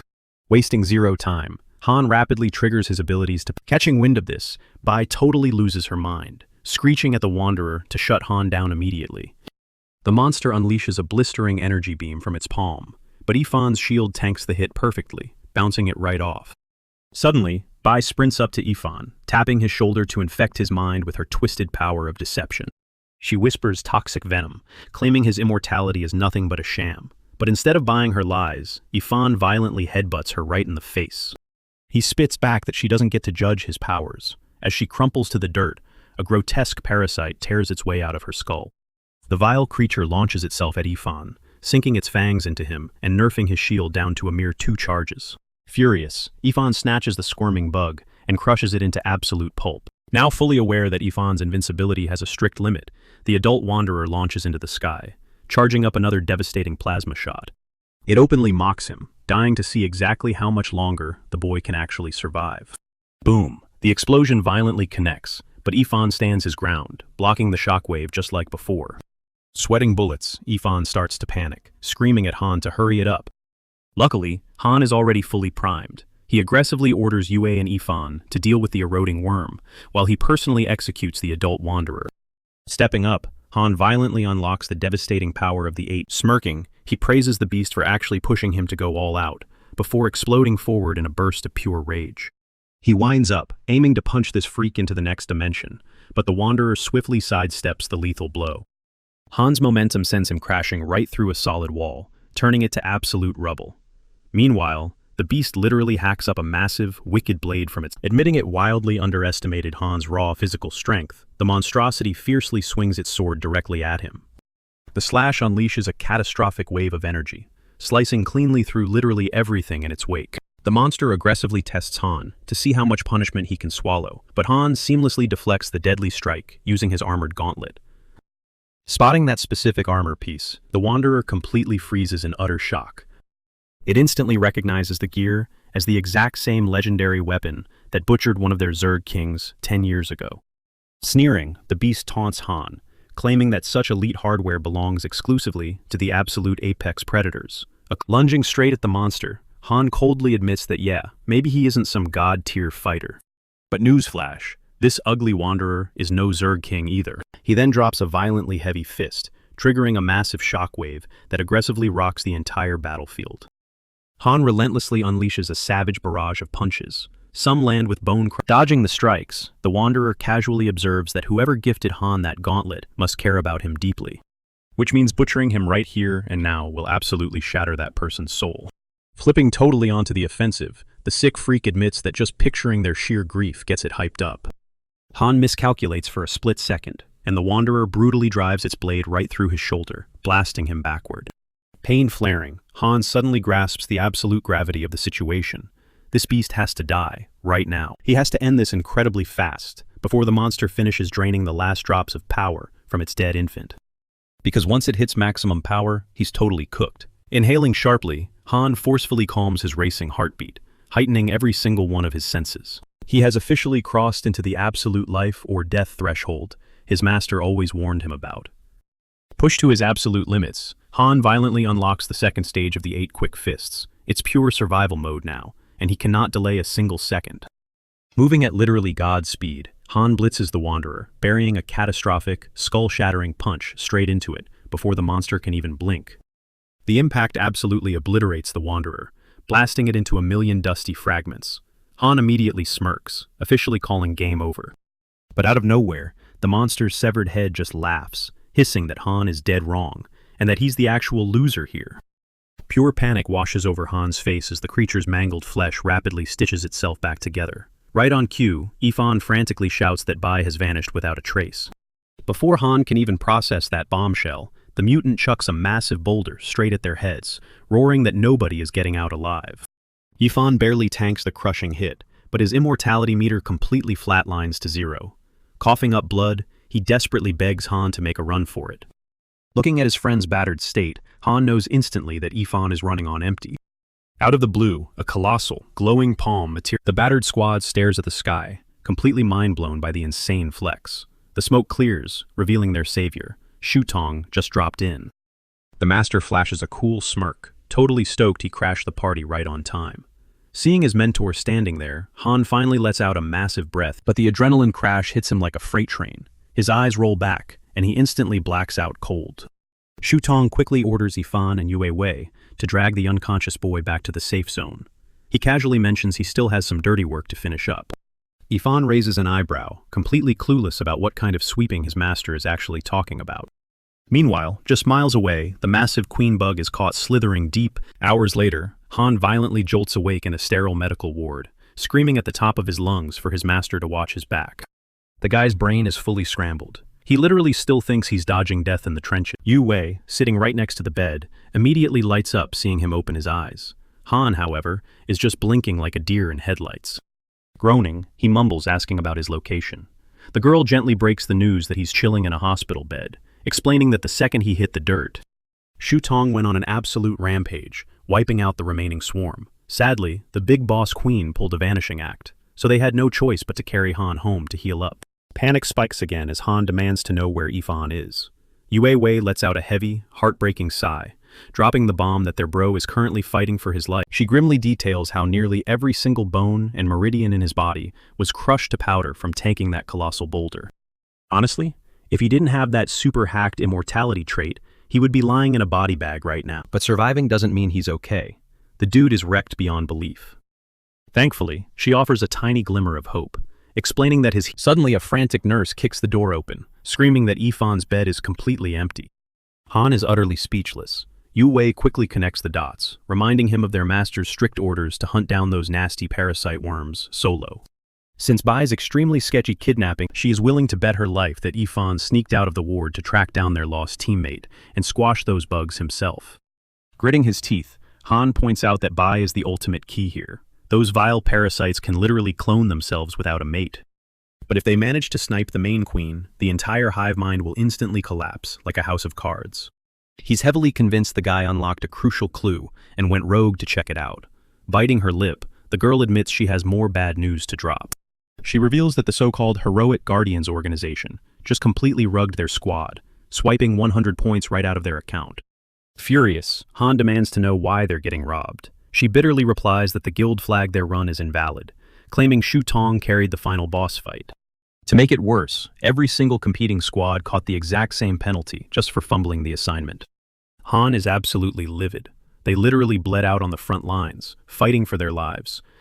And these corrupt suits are playing dirty politics. Those greedy vultures actually hijack the Wanderer's massive corpse, stripping the loot dry and leaving 0 scraps.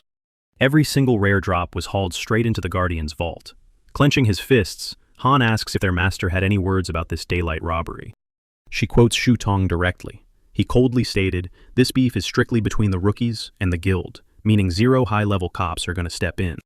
Hearing that massive loophole, Han's eyes flash. He instantly cracks the code. Their master is secretly giving them the ultimate green light to wreck house. Ripping the IV from his arm, Han declares it's payback season. They are storming that headquarters and snatching back every single thing they earned. Over at the guild, the corrupt members are laughing it up, until the main doors get absolutely kicked off their hinges by an enraged duo. His voice echoing through the massive hall, Han roars like some cocky low-level grunt, scoffs at the intrusion, sarcastically mocking the kid for crashing their VIP lounge without shooting them a text. Ice cold, Han just glares at the guy, ordering him to fetch his boss. Feeling totally disrespected, the arrogant thug lunges forward to throw a punch. Big mistake. Without even blinking, Han brutally slams the dude into the rest of the crew absolutely loses their minds, staring in disbelief after Han literally one-taps their buddy into next week. A few instantly whip out their phones, catching the whole beatdown in crisp 4K. They try to flex on him, threatening to leak the footage to the top brass to prove Han is totally going rogue. Suddenly, the guy who just got floored springs back up, swinging a piece of cold steel at Han's neck. But Han? He effortlessly intercepts the strike, ragdolling the dude like Han is casually tossing the guy around the room, when Hu finally makes his grand entrance, barking at Han to drop him instantly. Han just smirks, roasting him for finally dragging his garbage self out of hiding. Glaring daggers, Hu demands to know what Han's endgame is. Without missing a beat, Han demands a full, groveling apology for his entire squad. But Hu just scoffs, telling Han he is absolutely delusional. Pivoting to his goons, Hu asks if they already forwarded the clip to HQ, and they eagerly nod, yes. And not just anywhere, it went straight to Su Ming Xuan, the heavy-hitting vice director of the Oversight Committee. Smugging it up, Hu tells Han his career is officially cooked. Because the second the higher-ups catch him handing out free naps on company time, he is facing serious consequences. Yu clutches her hands, whispering that she is terrified of the fallout. But Han just flashes a reassuring smile, telling her to chill. Because with Shu Tong firmly in their corner, they are practically untouchable. Right on cue, Hu's communicator pings with a priority message. Eyes lighting up, Hu eagerly demands to hear the verdict. His lackey starts sweating bullets, nervously stammering out that HQ basically told them to figure it out themselves. slapping it with an internal department drama label. Plot twist? The oversight committee wasn't even mad. They were actually hyped about Han's insane combat stats, sliding in an offer to recruit him instead. Furious, Hu violently rips out his earpiece, fuming that they just got played by some red tape nonsense. Leaning in, Han asks if he is finally ready to swallow his pride and apologize. Cornered, Hu snaps, asking what his price actually is. Han casually mentions the high-tier Wanderer loot that Hu snatched, stuff his squad literally bled to secure. The ransom? Unlocking the Syndicate's ultra-secure treasure vault and letting Han go on a limitless shopping spree until he is satisfied. Total compensation for his crew's blood, sweat, and tears. Hu immediately rejects it, barking that the vault houses top-tier, priceless artifacts. Playing the innocent card, Han acts shocked. He points out he only has 2 hands. How much could he possibly carry out? The gears finally turn in Hu's head. Realizing a single guy can only haul out a tiny fraction of the stash, he takes the bait and accepts the deal. But he drops a strict condition. Han walks in completely solo. And upon exiting, he is getting heavily searched to guarantee he is not sneaking extra loot in his pockets. Han seals the deal with a hidden smirk. He is holding a massive trump card, a spatial storage ring gifted to him by Shu Tong. Stepping into the massive treasury, Han heavily slams the reinforced doors shut. Outside, one of Hu's flunkies shifts nervously, asking if this massive gamble is going to backfire. Hu brushes him off, bragging that the stash holds tens of thousands of relics, and heck, even he cannot identify half of the rare drops. He is dead certain Han will suffer from decision paralysis. Plus, physics dictates the guy can barely haul a handful of items away. Even if he spots god-tier loot, he is physically limited. His lackey violently nods, hyping up his boss's flawless logic. Meanwhile, inside the vault, Han cracks open a high-tier appraisal manual. His eyes go wide as he realizes the room is completely stacked with legendary gear. Scanning the glowing artifacts sitting on the pedestals, he completely skips the hesitation phase and immediately powers up his spatial ring, creating a massive vacuum that starts swallowing up every single high-value relic in the room. 1 hour passes. Hu starts pacing, sweating over how long this is taking. But suddenly, the heavy vault doors swing open, and Han strolls out, casually thanking them for their patience. Yue sprints over, desperately asking for the rundown. Han just gives her a knowing wink, promising to spill the tea once they hit home base. As the duo walks away, Hu and his goons stand there completely baffled. Han's hands are visibly completely empty. Feeling a massive pit in his stomach, Hu instantly dials the vault overseer for a status report. The manager reads off the logs, stating Han grabbed 5 items. Hu practically throws a party, laughing that 5 tiny items are absolute, literal pennies. But the overseer cuts off his celebration with a brutal reality check. Han didn't take 5 items. He took 50% of the vault's entire. Hu absolutely loses his mind, letting out a primal scream and swearing he will make Han pay for this massive heist. Realizing he totally played himself, wishing the kid had just walked out with a single piece of loot, Wu barks at his right-hand man to update the headquarters, but the guy is already 1 step ahead. Having completely crushed their enemies, Han crashes at his place, thrilled that they finally took out the trash. He even laughs about whether that defeated loser will ever have the guts. Suddenly, Yue Wei strolls in, rocking nothing but a towel, softly murmuring that it is way too late and he needs to hit the sheets. Han's entire face burns a bright tomato red as he stammers, asking what exactly she is plotting. Closing the distance, she whispers that his last brutal injury terrified her. She refuses to lose him, so tonight, he is not. Things are getting incredibly spicy when a random girl in a sheer nightgown casually wanders into the living room. Yue Wei instantly scrambles off of Han, completely blindsided since literally nobody told them they had a new roommate. Han demands to know who the heck she is, but she fiercely claps back, reminding them that they are the ones crashing at her grandpa's crib. Her jaw drops that they don't recognize her. Han's eyes, she smirks, introducing herself as Ling Zhen, and she straight up admits she has already done her homework on him. While she keeps yapping, Han stealthily runs a quick scan on her hidden stats. His jaw hits the floor. Homegirl is packing an actual mythic relic, the legendary Shen Nong Cauldron. Realizing she literally holds one of the 10 legendary artifacts, Han tries to play it cool, nervously asking if strolling around in that skimpy. She shrugs it off, claiming maximum comfort is her absolute top priority when chilling at home. Apparently, letting everything breathe sparks her absolute best creative genius. Yue Wei raises an eyebrow at that wild excuse, prompting Ling Zhen to flex that she is actually a mega-popular author. With a sly grin, the novelist half-heartedly apologizes for ruining the mood, daring Yue Wei to pick up right where she left off. When Yue Wei freezes up, Ling Zhen boldly teases that if she fumbles the bag, she might just steal her spot. She literally lunges toward Han, but Yue Wei aggressively yanks her back, snapping that she barely even knows the guy. Yue Wei argues they have zero emotional bond, but Ling Zhen brutally replies that feelings are totally overrated anyway, at least when it comes to forging a supernatural pact. Yue Wei is stunned, while Han nods, verifying that this chaotic girl is practically glowing with divine aura. He adds that they seal the deal. His unique power could trigger her highly coveted that instantly hypes Ling Zhen to the absolute max, and without skipping a beat, she grabs her top, fully ready to rip it open. Also, they can kickstart the binding process right this second. A severely confused Han aggressively facepalms, frantically asking what on earth she thinks she is doing. She bluntly states she is just trying to speedrun the whole ritual business. A sweating Han demands to know why getting half naked is somehow mandatory for him. Ling Zhen innocently claims that in literally every spicy fantasy novel she writes, sealing a bond always demands intense, skin-to-skin contact. Heaving a massive sigh, Han realizes she has completely brainwashed herself with her own fiction, stepping up to bail her out.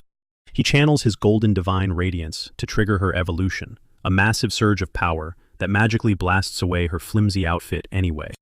A rushing wave of pure, absolute warmth floods straight into her very core. The ritual hits perfectly, unlocking Ling Zhen's insanely overpowered triple S-tier spirit. Turns out, her legendary cauldron can literally melt down raw materials into their purest essence, leaving Han utterly speechless. Because this wild talent means she can basically hack reality and extract raw spirit juice from almost anything, setting him up with an endless supply of high-grade fuel to effortlessly power level his way to the top. Hyped by her broken ability, Han practically begs to test drive this cauldron mechanic immediately. Yue Wei waves them off, excusing herself to grab some water while they totally geek out. But as she fills her glass, highly suspicious noises start echoing from the other room, sounds that totally mimic them aggressively, forcing things into incredibly tight spaces. She sprints back in an absolute panic, only to find the two nerds innocently tossing rare herbs deep into the giant magical pot. Once the fierce alchemy wraps up, the cauldron spits out a glowing, crystal-clear power pill.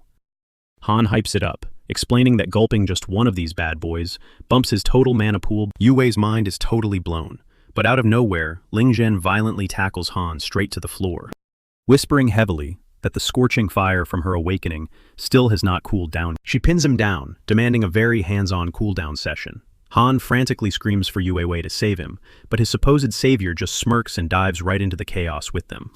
The girls push Han to his absolute limits, and the three of them end up sharing one wildly passionate night together. By the time morning rolls around, Han wakes up completely drained, totally cooked from everything they put him through. The girls actually praise his stamina, giving him massive props for giving it his absolute all. But Han quickly brushes off the compliments, declaring it is officially time to get. When Ling Jun questions what his exact game plan is, he drops the mission. They are hunting down the Queen Bug and tracking the MIA squad members. Ling Jun presses him for details on the missing targets, prompting Yue Bai to whip out a photograph of Bai. The second Ling Zhen locks eyes on the photo, her face lights up. She totally recognizes her from the local club scene. When Yue Bai asks for the tea, Ling Zhen admits they hit up the exact same spot, the infamous Breeze nightclub, which just so happens to be the biggest, most hyped party venue. Han instantly lights up, beyond hyped that they scored such a massive lead this quickly. He suddenly whips out a strange canister, dousing all of them in a mysterious mist, while announcing it is time to hit the club. The girls instantly gag at the absolutely foul stench clinging to their clothes, demanding to know what he just sprayed on them. Han smirks and reveals it is hawthorn flower extract, a scent that completely messes with the parasite's senses. In fact, catching even a tiny whiff of this stuff makes the bugs turn incredibly violent, sending them into an absolute feral rage. Stepping into the neon-lit club, Han marches straight up to the bartender, digging for info on a girl named Bai. Instead of her real name, though, he casually drops her. The exact second that name leaves Han's mouth, the bartender's entire vibe shifts to dead serious. Out of nowhere, the guy hoists a liquor bottle into the air, screaming to the crowd that Han is covering the entire floor's bar tab. The club absolutely erupts, with partygoers going wild over the free booze, leaving Han standing there, completely dumbfounded. He aggressively asks the bartender what kind of sick joke this is, and the guy explains that a totally unhinged guest crashed the bar yesterday. That guy racked up an astronomical bar tab, then basically said Bai's crew would foot the bill to clear the debt. Yue is completely thrown off and frantically asks Han who could pull a stunt like that. Han tells her to chill out and not overthink it, because he is 100% certain it was Yifan. The bartender then slides over a mysterious box Yifan left behind, admitting he tried snooping inside earlier, but the lock would not budge. Han casually grabs the stash box, effortlessly popping it open to reveal a hidden note. The letter spills some massive tea. Yifan and his brother, Yiming, successfully raided a nearby ancient ruin. When they returned from the shadows, the Guardians organization blessed them with a massive payout. Riding high on that victory, the entire squad rolled into Bree's ballroom, but exactly 1 month later, Yiming got forcefully deployed to the front lines under extremely sketchy circumstances. Since that day, total radio silence. He totally vanished. And during that exact same month, Deputy Captain Hu suddenly stepped up and completely hijacked the captain's throne. Yifan finishes the letter by dropping an absolute bombshell. The entire parasite swarm will instantly die. The absolute second the queen bug gets wiped off. Ling Zhen's brain is practically short-circuiting trying to process this, and she begs Han to decode Yifan's cryptic message. Han pieces it together, explaining that the queen bug started splitting back in February, meaning there are exactly 7 parasites crawling around right now. The realization suddenly hits Ling Zhen like a truck, while Han casually tells the girls to hold down the fort so he can hit the bathroom. Stepping into the dimly lit restroom, he brushes past a random guy, just trying to mind his own business. But out of nowhere, the guy catches a massive whiff of the hawthorn extract. His eyes roll back, and he viciously lunges at Han in a blind, feral rage. Han does not even flinch. He casually swats the attacker away without taking a single step back, sending the dude crashing hard. A disgusting parasite violently bursts from the guy's chest. Han snatches the gross bug mid-air, brutally crushing it in his fist just as the girls bust through. They are totally freaking out, demanding to know what on earth just went. Wiping his hands, Han casually drops the fact that the nasty little bug had completely hijacked the guy's brain. And oh yeah, but Han handled it like it was nothing. With a total of 7 parasites originally on the board, Yue's mind starts racing, desperately wondering where the other infected hosts are hiding. Ling Jun's face drops as she connects the dark dots. Yiming's entire missing squad might actually be hosting these nightmare bugs. Knowing the place is compromised, Han orders them to dip out and hunt for fresh leads, when out of absolute nowhere, another totally unhinged psycho comes flying at Han, swinging a massive deadly. Han smoothly sidesteps the strike, countering with a brutal kick that sends the guy eating dirt. Plot twist, this goon is infected too. But before the creepy crawler can slither away, Han instantly crushes it into paste. Yue squints at the floored thug, instantly recognizing him as one of Hu's loyal lapdogs. Suddenly the pieces click for Han. Every single infected victim shares one major red flag. They are all tied to the Breeze ballroom. Tracing it back to Yiming, the club's boss, literally every single host has stepped foot inside that venue. And all roads lead straight back to one mastermind, Hu. A chilling realization hits Han. He knows exactly where the heartbroken Yifan is heading right now, Hu's private turf. Cut to Hu, living it up with his side chicks, totally oblivious until Yifan kicks the doors wide open, absolutely seething. Yifan roars at the villain, accusing him of murdering Yiming to steal his throne, all while deploying those nasty mind control bugs to crush elite awakened warriors and spirit bonders under his heel. Yifan is boiling with rage that this monster is still roaming the streets without a scratch, after pulling off such massive betrayals. But Hu just smirks, mocking the grieving hero. He taunts Yifan for crashing his party, instead of crying over his dead girlfriend like a loser.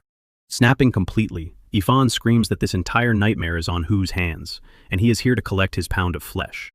Hu keeps spitting venom, laughing that Yifan's girl was just horribly unlucky. Then, with a wicked grin, he asks the intruder if he forgot how backup works while stalling for time. Before Yifan can even blink, an army of Hu's armed goons floods the hallway. Without skipping a beat, Hu orders the hit, framing Yifan for launching a terror attack against a top-tier Guardian official. Facing a massive death squad, Yifan braces for a bloody final stand. But just as the chaos erupts, Han swaggers onto the battlefield like a boss, instantly deleting half the henchmen with a single, jaws drop on both sides. A stunned Yifan stammers, demanding to know why he crashed the party. Han just smirks, firing back, asking if the hothead honestly thought he would survive without a rescue squad. Yifan bites his tongue, secretly knowing his friend just saved his neck. Glaring daggers, Hu dares Han to pick a side. Ignoring the mob boss, Han coldly turns to the surviving grunts, dropping a hardcore warning. Stand down and do not throw away their lives, because this is strictly a one-on-one deathmatch between him and their boss. Shockingly, These meatheads double down, charging straight at Han with weapons drawn. Well, they chose violence.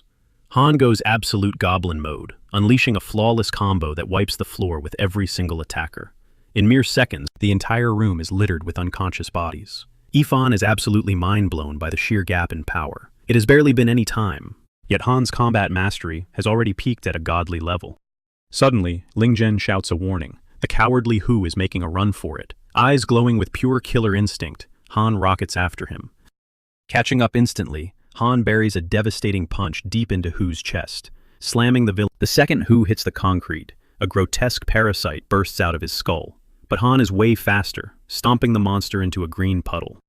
But Han clicks his tongue in frustration. This was just another drone, not the elusive queen.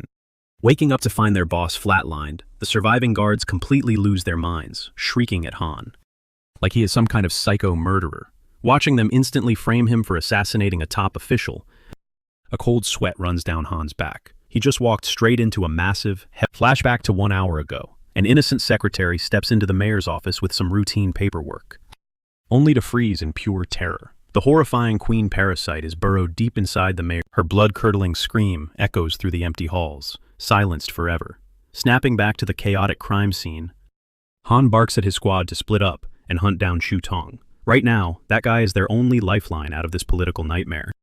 But his crew completely ignores the order, vowing to ride or die with their captain. Meanwhile, back in his lair, Mayor Kang Chuan stamps a high-priority kill order for Han. A wicked, villainous grin spreads across his face. His little rat trap worked way better than he ever imagined. Just as Han gears up to force his friends to flee, a bizarre flying machine tears through the clouds, piloted by an intimidating elder. Hovering above, the geezer announces that he caught the entire assassination on radar. Han just permanently retired a VIP of the syndicate. With a booming voice, he commands Han to kneel. Han stubbornly resists, but the old man's suffocating spiritual pressure literally crushes him into the dirt. Far away, Shang is engaged in a super tense, high-stakes hologram meeting with Shu Tong. Projecting his digital clone into the room, Shang keeps his cards close to his chest. When Shu Tong fiercely demands answers for all this shady behavior, Shang just brutally shuts him down. He drops the ultimate bomb. Shu Tong's golden boy is officially in chains, and his public execution is scheduled for tomorrow. Shu Tong is inches away from absolutely snapping and obliterating the avatar. That is, until reality hits. Throwing hands with a projection is just a massive waste of time. Gritting his teeth, he is forced to back down. But before pulling away, he shoots Shang a death glare, promising that this twisted game is far from over. Once Shang's smug face vanishes, Lin turns to Shu Tong, desperation in her voice. Tell me you have a master plan to pull Han out of this hellhole. Shu Tong sighs, admitting he might have handed the enemy way too much leverage. His blood is boiling. These scumbags actually think snatching Han gives them a leash around his neck. But plot twist? Using Han as bait might actually be the exact trap Shu Tong wanted them to step right. Staring into the distance, Shu Tong compares this whole mess to a high-stakes chess match. He honestly respects Han for surviving this nightmare for so long. Cut to the pitch-black dungeon. That same creepy old dude from before slithers up to Han's cell, demanding a confession. Han just smirks. Confess to what? Bam! The geezer drives a brutal punch straight into Han's chest, barking at him to wake up and smell the ashes. No white knight is rushing, and yeah, that definitely includes Shu Tong. Wiping the blood away, the old man lays out the brutal truth. Han only gets two choices, and option number one, join the dark side. They don't give a single crap about his past or his rap sheet. All they care about is that their faction is the undeniable future of this world. While Shu Tong, he is nothing but ancient history. Option number two is way darker. Stay stubborn, keep his mouth shut, and get his head chopped off by the guillotine tomorrow morning. Coughing, Han looks up, the puzzle pieces finally clicking in his brain. He tells the geezer he knows the truth now. Yiming was the one who dug up that terrifying Stage 4 parasite and smuggled it straight into the city. The old man chuckles, basically confirming the theory. He claims the parasite isn't actually a monster, as long as you are the one holding the leash. In fact, he brags that this nasty little bug could be the ultimate weapon for absolute power. Hearing this sick, twisted logic, Han's eyes turn ice cold. The old guy leans in close, greedy for an answer, but Han just spits in his face, choosing the secret option number 3. The geezer absolutely loses his mind in rage. Fast forward to sunrise. Han's execution isn't just a quiet killing. It is being broadcast live on national TV. His alleged crime? Up in the VIP booth, Chuan gets the green light. The trap is set. the blades are sharpened, and the countdown to the public execution has officially started. Chuan coldly asks if Han's little squad has been rounded up yet. The guard shakes his head, sweating, admitting that those three are insanely slippery. They must be laying low somewhere inside that massive luxury villa. Complete barking orders, Chuan demands they hunt down the escapees right now. But deep down, paranoia is creeping in. Why the heck is Han sitting on death row looking so chill? That eerie calmness screams one thing. The kid is definitely down on the scaffold. Han isn't breaking a single sweat. Why? Because his master explicitly ordered him to just sit back and let the chaos unfold. He has zero doubts. He knows his mentor is playing 4D chess and already has a flawless. Meanwhile, the massive crowd gathered around the guillotine is buzzing with pure shock. Everyone remembers Han as an absolute top-tier prodigy. The whispers die down instantly the moment Chuan steps up to the mic to address the entire plaza. Gasps echo through the crowd. Chuan wastes zero time playing the victim card. He loudly accuses Han of being a mass murderer who secretly smuggled those flesh-eating parasites straight through the city gate. With that one toxic lie, the brainwashing works perfectly. The crowd's sympathy instantly vanishes. The mob mentality kicks in fast, screaming that a monster like Han absolutely deserves to bleed. A wicked, victorious smirk flashes across Chuan's face. The crowd is eating out of the palm of his hand. Without hesitating, he gestures to the executioner to drop the blade.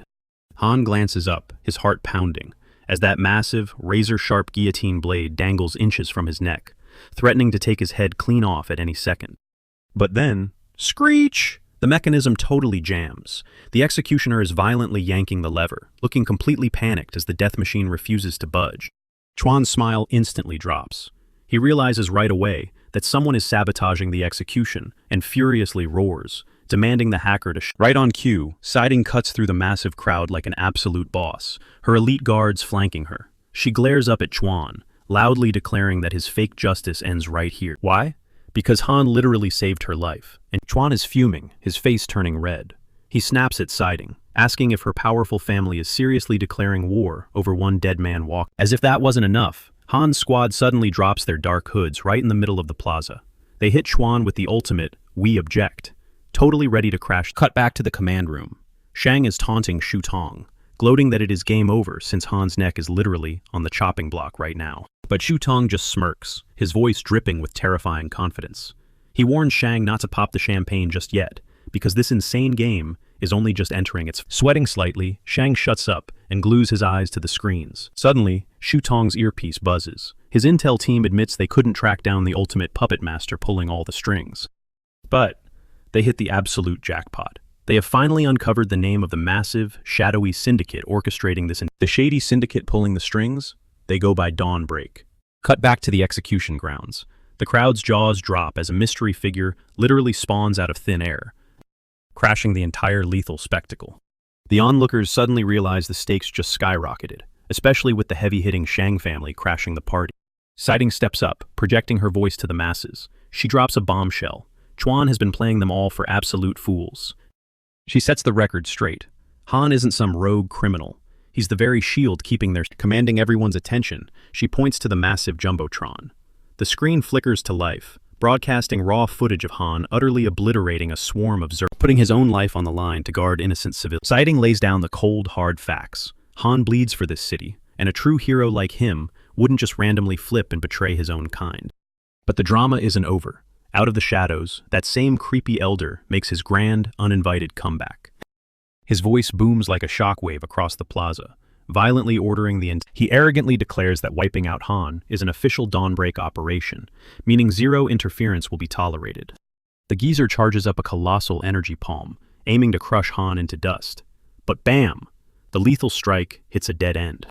Out of absolutely nowhere, the sheer impact obliterates him completely. The entire crowd is paralyzed with shock, frantically scanning the area to see who just one-tapped this powerhouse.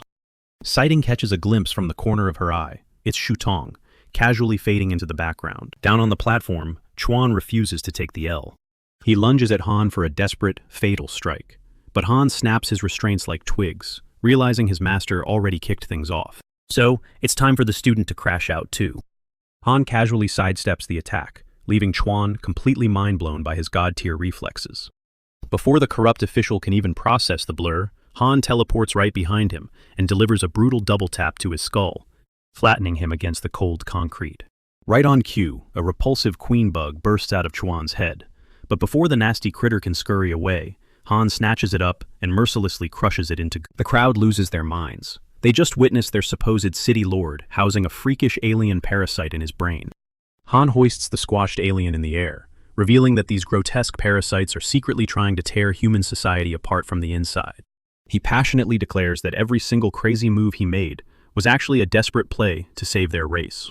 The pieces finally click for the citizens. The city lord's bizarre, sketchy behavior was all because his brain had been hijacked by bugs.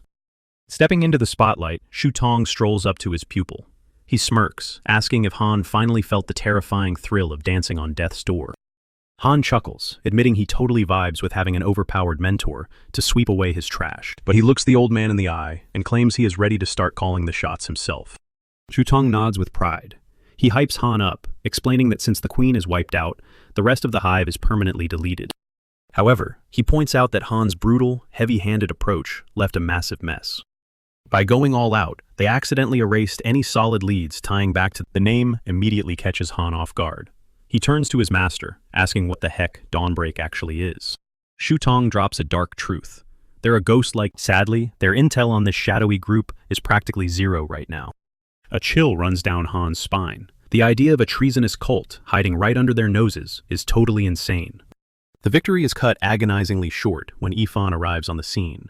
His expression is heavy as he delivers gut-wrenching news. They found Bai's lifeless body. The aftermath is absolutely devastating. To honor the fallen victims, the city organizes a massive, heartbreaking funeral at sea.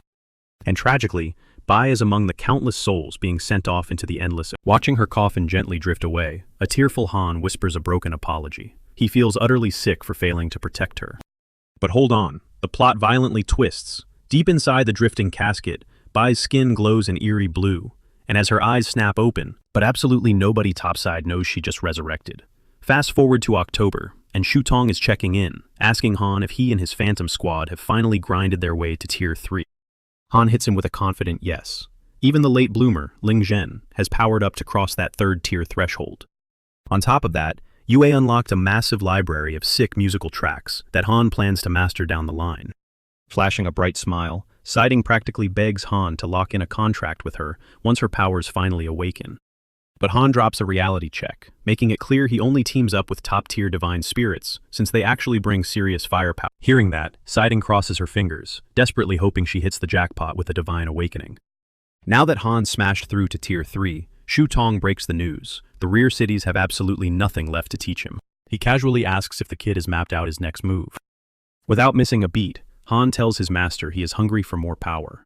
Catching that vibe, Shu Tong promises to hit up Wei and secure a flight straight to the brutal front lines for a hardcore reality check. Word on the street is the first district is gearing up for the final, massive showdown of the year against the insect swarm, making it the ultimate training ground. But Shu Tong makes one thing crystal clear. This isn't some basic boot camp, which means Ling Zhen and Yu Wei are sitting this one out. The master reveals he already cooked up a specialized, next-level regimen just for the girls. Han gives a firm nod, totally locked in for whatever his master throws his way. Cut to the chaotic front lines. A battered squad led by a fierce dude named Xiao Ya is bleeding out from heavy losses, screaming at each other right as Han's military chopper touches down in the dust. Han steps through the roaring wind, strolling straight up to Xiao Ya to drop his introduction. He confidently announces himself as the fresh blood assigned to their dying squad. Xiao Ya raises an eyebrow, completely baffled that this rookie showed up without a contract spirit hovering nearby. Boiling over, Xiao Ya gets up in Han's face, screaming to know if this kid just came here to throw his life away. Another squad leader named Zhang steps in, trying to talk Xiao Ya off the ledge. He swears up and down that Han isn't just some fragile weakling. Pointing out Han's spotless high-end drip, Zhang hints that the kid definitely rolled in from the wealthy inner city. But that just dumps gas on the fire, leaving Xiao Ya raging that High Command is basically using his squad as a literal trash can for spoiled brats. From his brutal experience, Silver Spoon nobles bring nothing but pure chaos to the battlefield. The two veterans clash for a hot second over who has to babysit the new guy. Eventually, Xiao Ya aggressively gestures for. As they walk through the rubble, they exchange notes, with Xiao Ya flexing that he is a solid Tier 4 awakened. Seconds later, they roll into the makeshift camp, where the squad is bunkered down. The captain points out Shifang and Xiao Qian. Xiao Qian instantly turns on the charm, playfully demanding the handsome rookie help slide her jacket off. Once she finishes teasing him, she shoots a serious glance at the captain, dropping a wild theory. She bets Han is hiding his contract spirit right in its materialized state. Stepping up, Han finally gives the squad his... Out of nowhere, he mentions he hauled in a little welcome present for the crew. With a flick of his wrist, he summons glowing Tier 6 armor from his void storage, tossing the priceless gear to the squad and dropping their jaws straight to the dirt. Shifang and Xiao Qian absolutely lose their minds, hyping up the loot, but Xiao Ya coldly passes, stating a mech pilot like him doesn't need fancy plating. Behind that tough exterior, the captain's brain is spinning, trying to figure out which overpowered billionaire family birthed this kid. Barking orders for everyone to gear up, Xiao Ya storms off to secure their combat drops. The second he is out of earshot, Han turns back, genuinely curious if the grumpy boss actually pilots a mech. The duo nods hard, spilling that his spirit is a total beast at mechanized warfare, letting him control massive war machines to snipe targets from miles away. But there is a huge catch. He absolutely despises corrupt, high society snobs who abuse them. The words barely leave their mouths before panic sets in, realizing Han totally fits that rich kid profile, and Xiao Qian immediately stammers out an apology.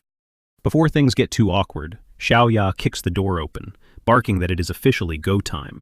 Speeding toward the Hell Zone, Han questions the objective, only for the captain to spit out two chilling words: pure extermination. He warns them about the Izanami Serpent Clan, a terrifying alien faction that breeds at an insanely broken speed. Because of that glitchy spawn rate, their ability to swarm the battlefield with Thanks to that endless wave, the entire front line has been locked in a bloody, unwinnable stalemate against the Izanami elites. But everything flipped 30 days ago, when Wei crashed the scene and completely shattered the deadlocked battlefield. Going total lone wolf, Wei spearheaded the assault, literally pulverizing centuries-old barricades with his bare knuckles, and completely severing the Izanami Serpent Clan's backup supply routes, totally flipping the momentum of the war. His insane entrance caught the reptiles totally lacking, though it wasn't long before 4 massive Tier 8 Serpent Emperors slithered out to jump him. Their apocalyptic brawl eventually shifted to another zone. Meanwhile, the squad's current objective, handed down straight from District 2, is a straight-up extermination order for local snake pits. Approaching the drop zone, Xiao Ya locks into his heavy mechanized battle suit. But the crew instantly freezes in pure dread when they stumble across a gargantuan shed snake skin. Xiao Ya drops some grim lore. Every single time the Izanami clan levels up a tier, they leave behind these massive husks. Suddenly, Han's danger radar spikes. He frantically warns the squad that the sneaky reptiles actually stashed their spawn deep inside the hollow scales.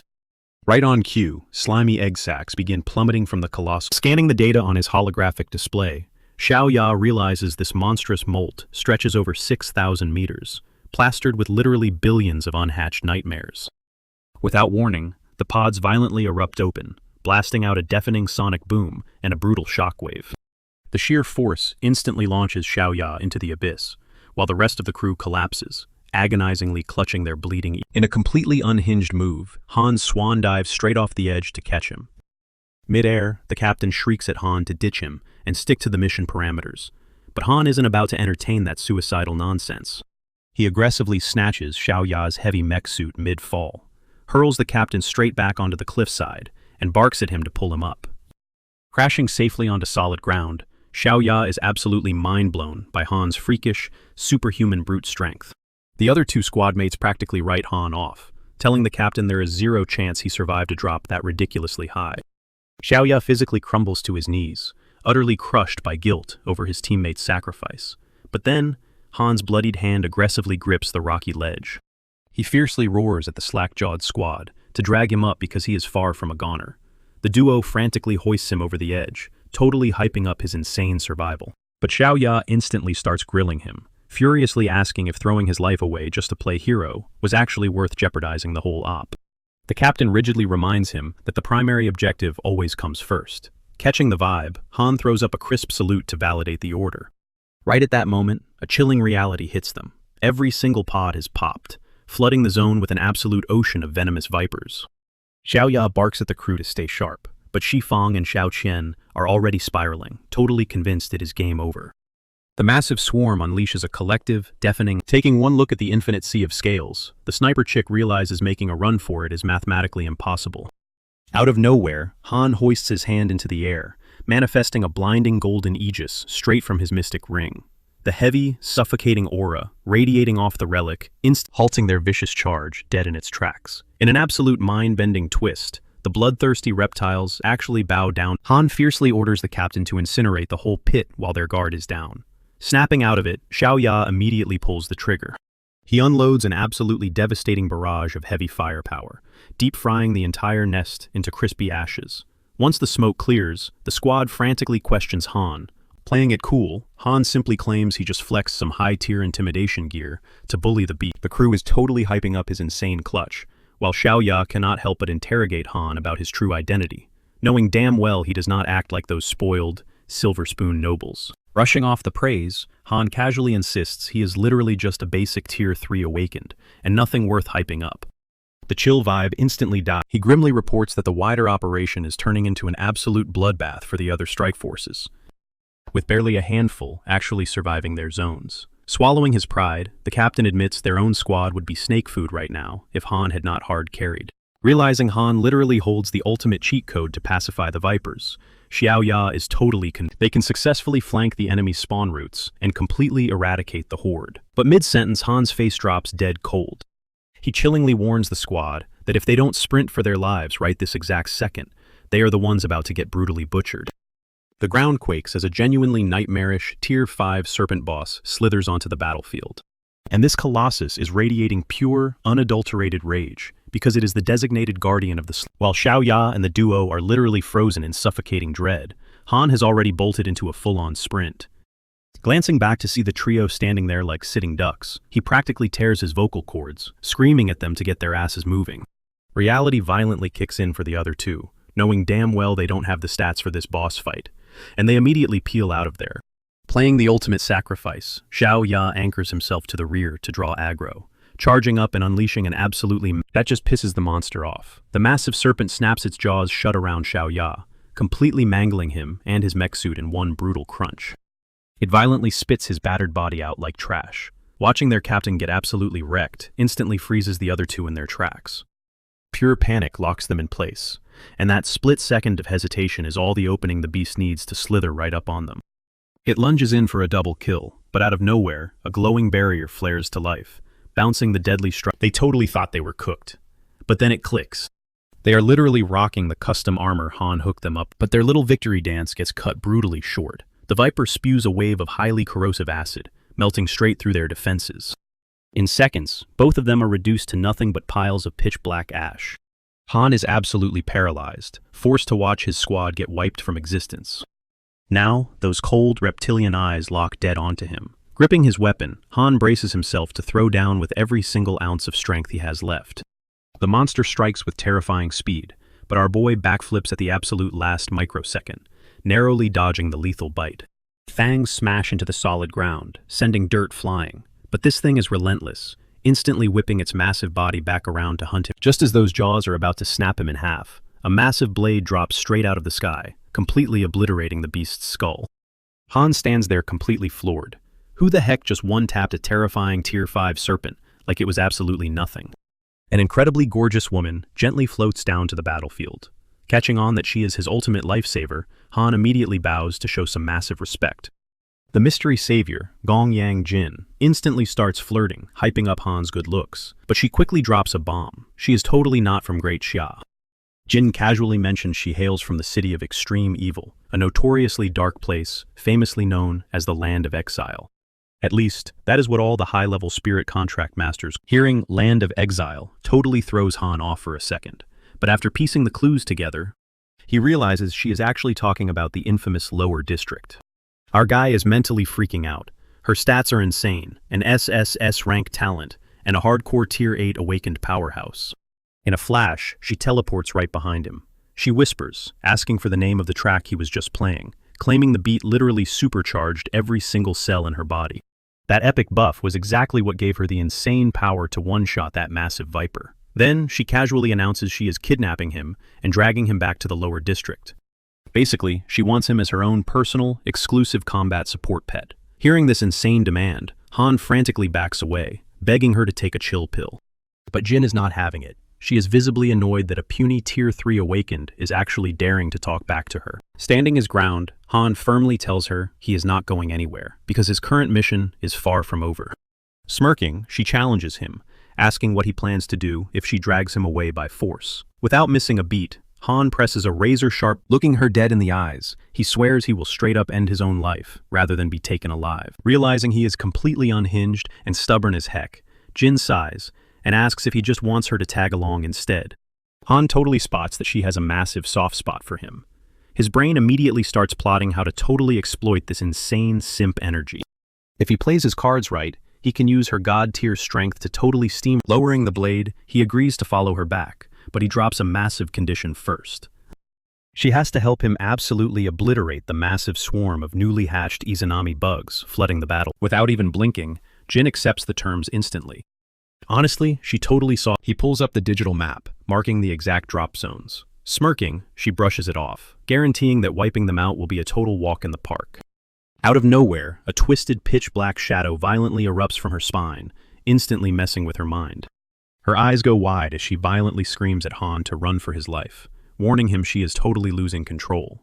A heavy, suffocating demonic aura floods the entire zone, but our guy doesn't even flinch. Instead of bolting, he blasts her with a blinding wave of purifying energy. Instantly, panting heavily, Jin finally snaps out of the trance. Looking up with wide eyes, she quietly asks if he was the one who just saved her life. With total cool guy energy, pointing at the gnarly scar, Han demands to know what happened. Looking away, she admits a legendary, Tier 9 insect emperor completely messed her up. She barely made it out alive, but that monstrous beast left her with some nasty, hidden damage. Basically, whatever toxic sludge it pumped into her veins can randomly trigger a mindless, psychotic killing spree. Hearing that, the sheer terror of a Tier 9 monster finally clicks in Han's brain. Stepping closer, Han asks for permission to inspect the gnarly gash. She totally accuses him of just trying to cop a feel, but eventually caves in. Gently, Han leans in to inspect the nasty damage. He checks out the gnarly gash. It's super deep, he tells Jin, but totally fixable. Flexing his signature move, Han sparks up his healing ability. An absolute rush of electric, soothing energy washes over Jin's entire body. The demonic aura is paused for now, Han explains, but I can't completely wipe it out yet. He points. Let's test out the cauldron. Jin's jaw practically drops. Wait, this dude is seriously rocking double spirit contracts? Channeling the cauldron's raw, blazing energy, Han blasts the healing power straight into Jin's infected flesh. Boom. The sensation hits so hard, Jin's knees buckle. She literally almost Han cuts the connection, catching his breath. We're at 50%, halfway there. Panting, Jin looks up. Can we run that? Han shakes his head. No can do. My innate ability is completely tapped out. He had to drain the essence of a literal mountain of bug corpses just to get that much juice. If you want round 2, Han smirks, I'm gonna need another massive pile of monster guts and blood. Since Han's next quest is wiping out the Izanami serpent clan, Jin abruptly snatches him up. She launches them straight toward the drop zone, completely eager to speak. Meanwhile, cut back to the command station. Lin and the top brass are glued to the drone feeds, sweating over the live ground intel. Absolute panic sets in. They totally miss the giant cluster of snake eggs, and now things are spiraling out of control.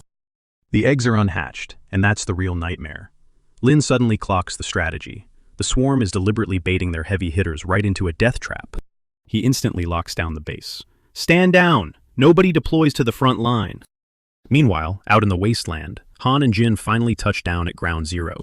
Jin cracks her knuckles, fully ready to drop a nuke on these reptiles, but Han suddenly stops her. Chill, he says. Let me take the opening shot. You sure about this? Jin questions. Han just smirks, diving headfirst right into the snake pit. Trust me, I know exactly what I'm doing. Jin is honestly hyped by his chaotic energy. Han crashes into the horde like a meteor, absolutely obliterating the Vipers without an ounce of mercy. The drone camera suddenly picks him up.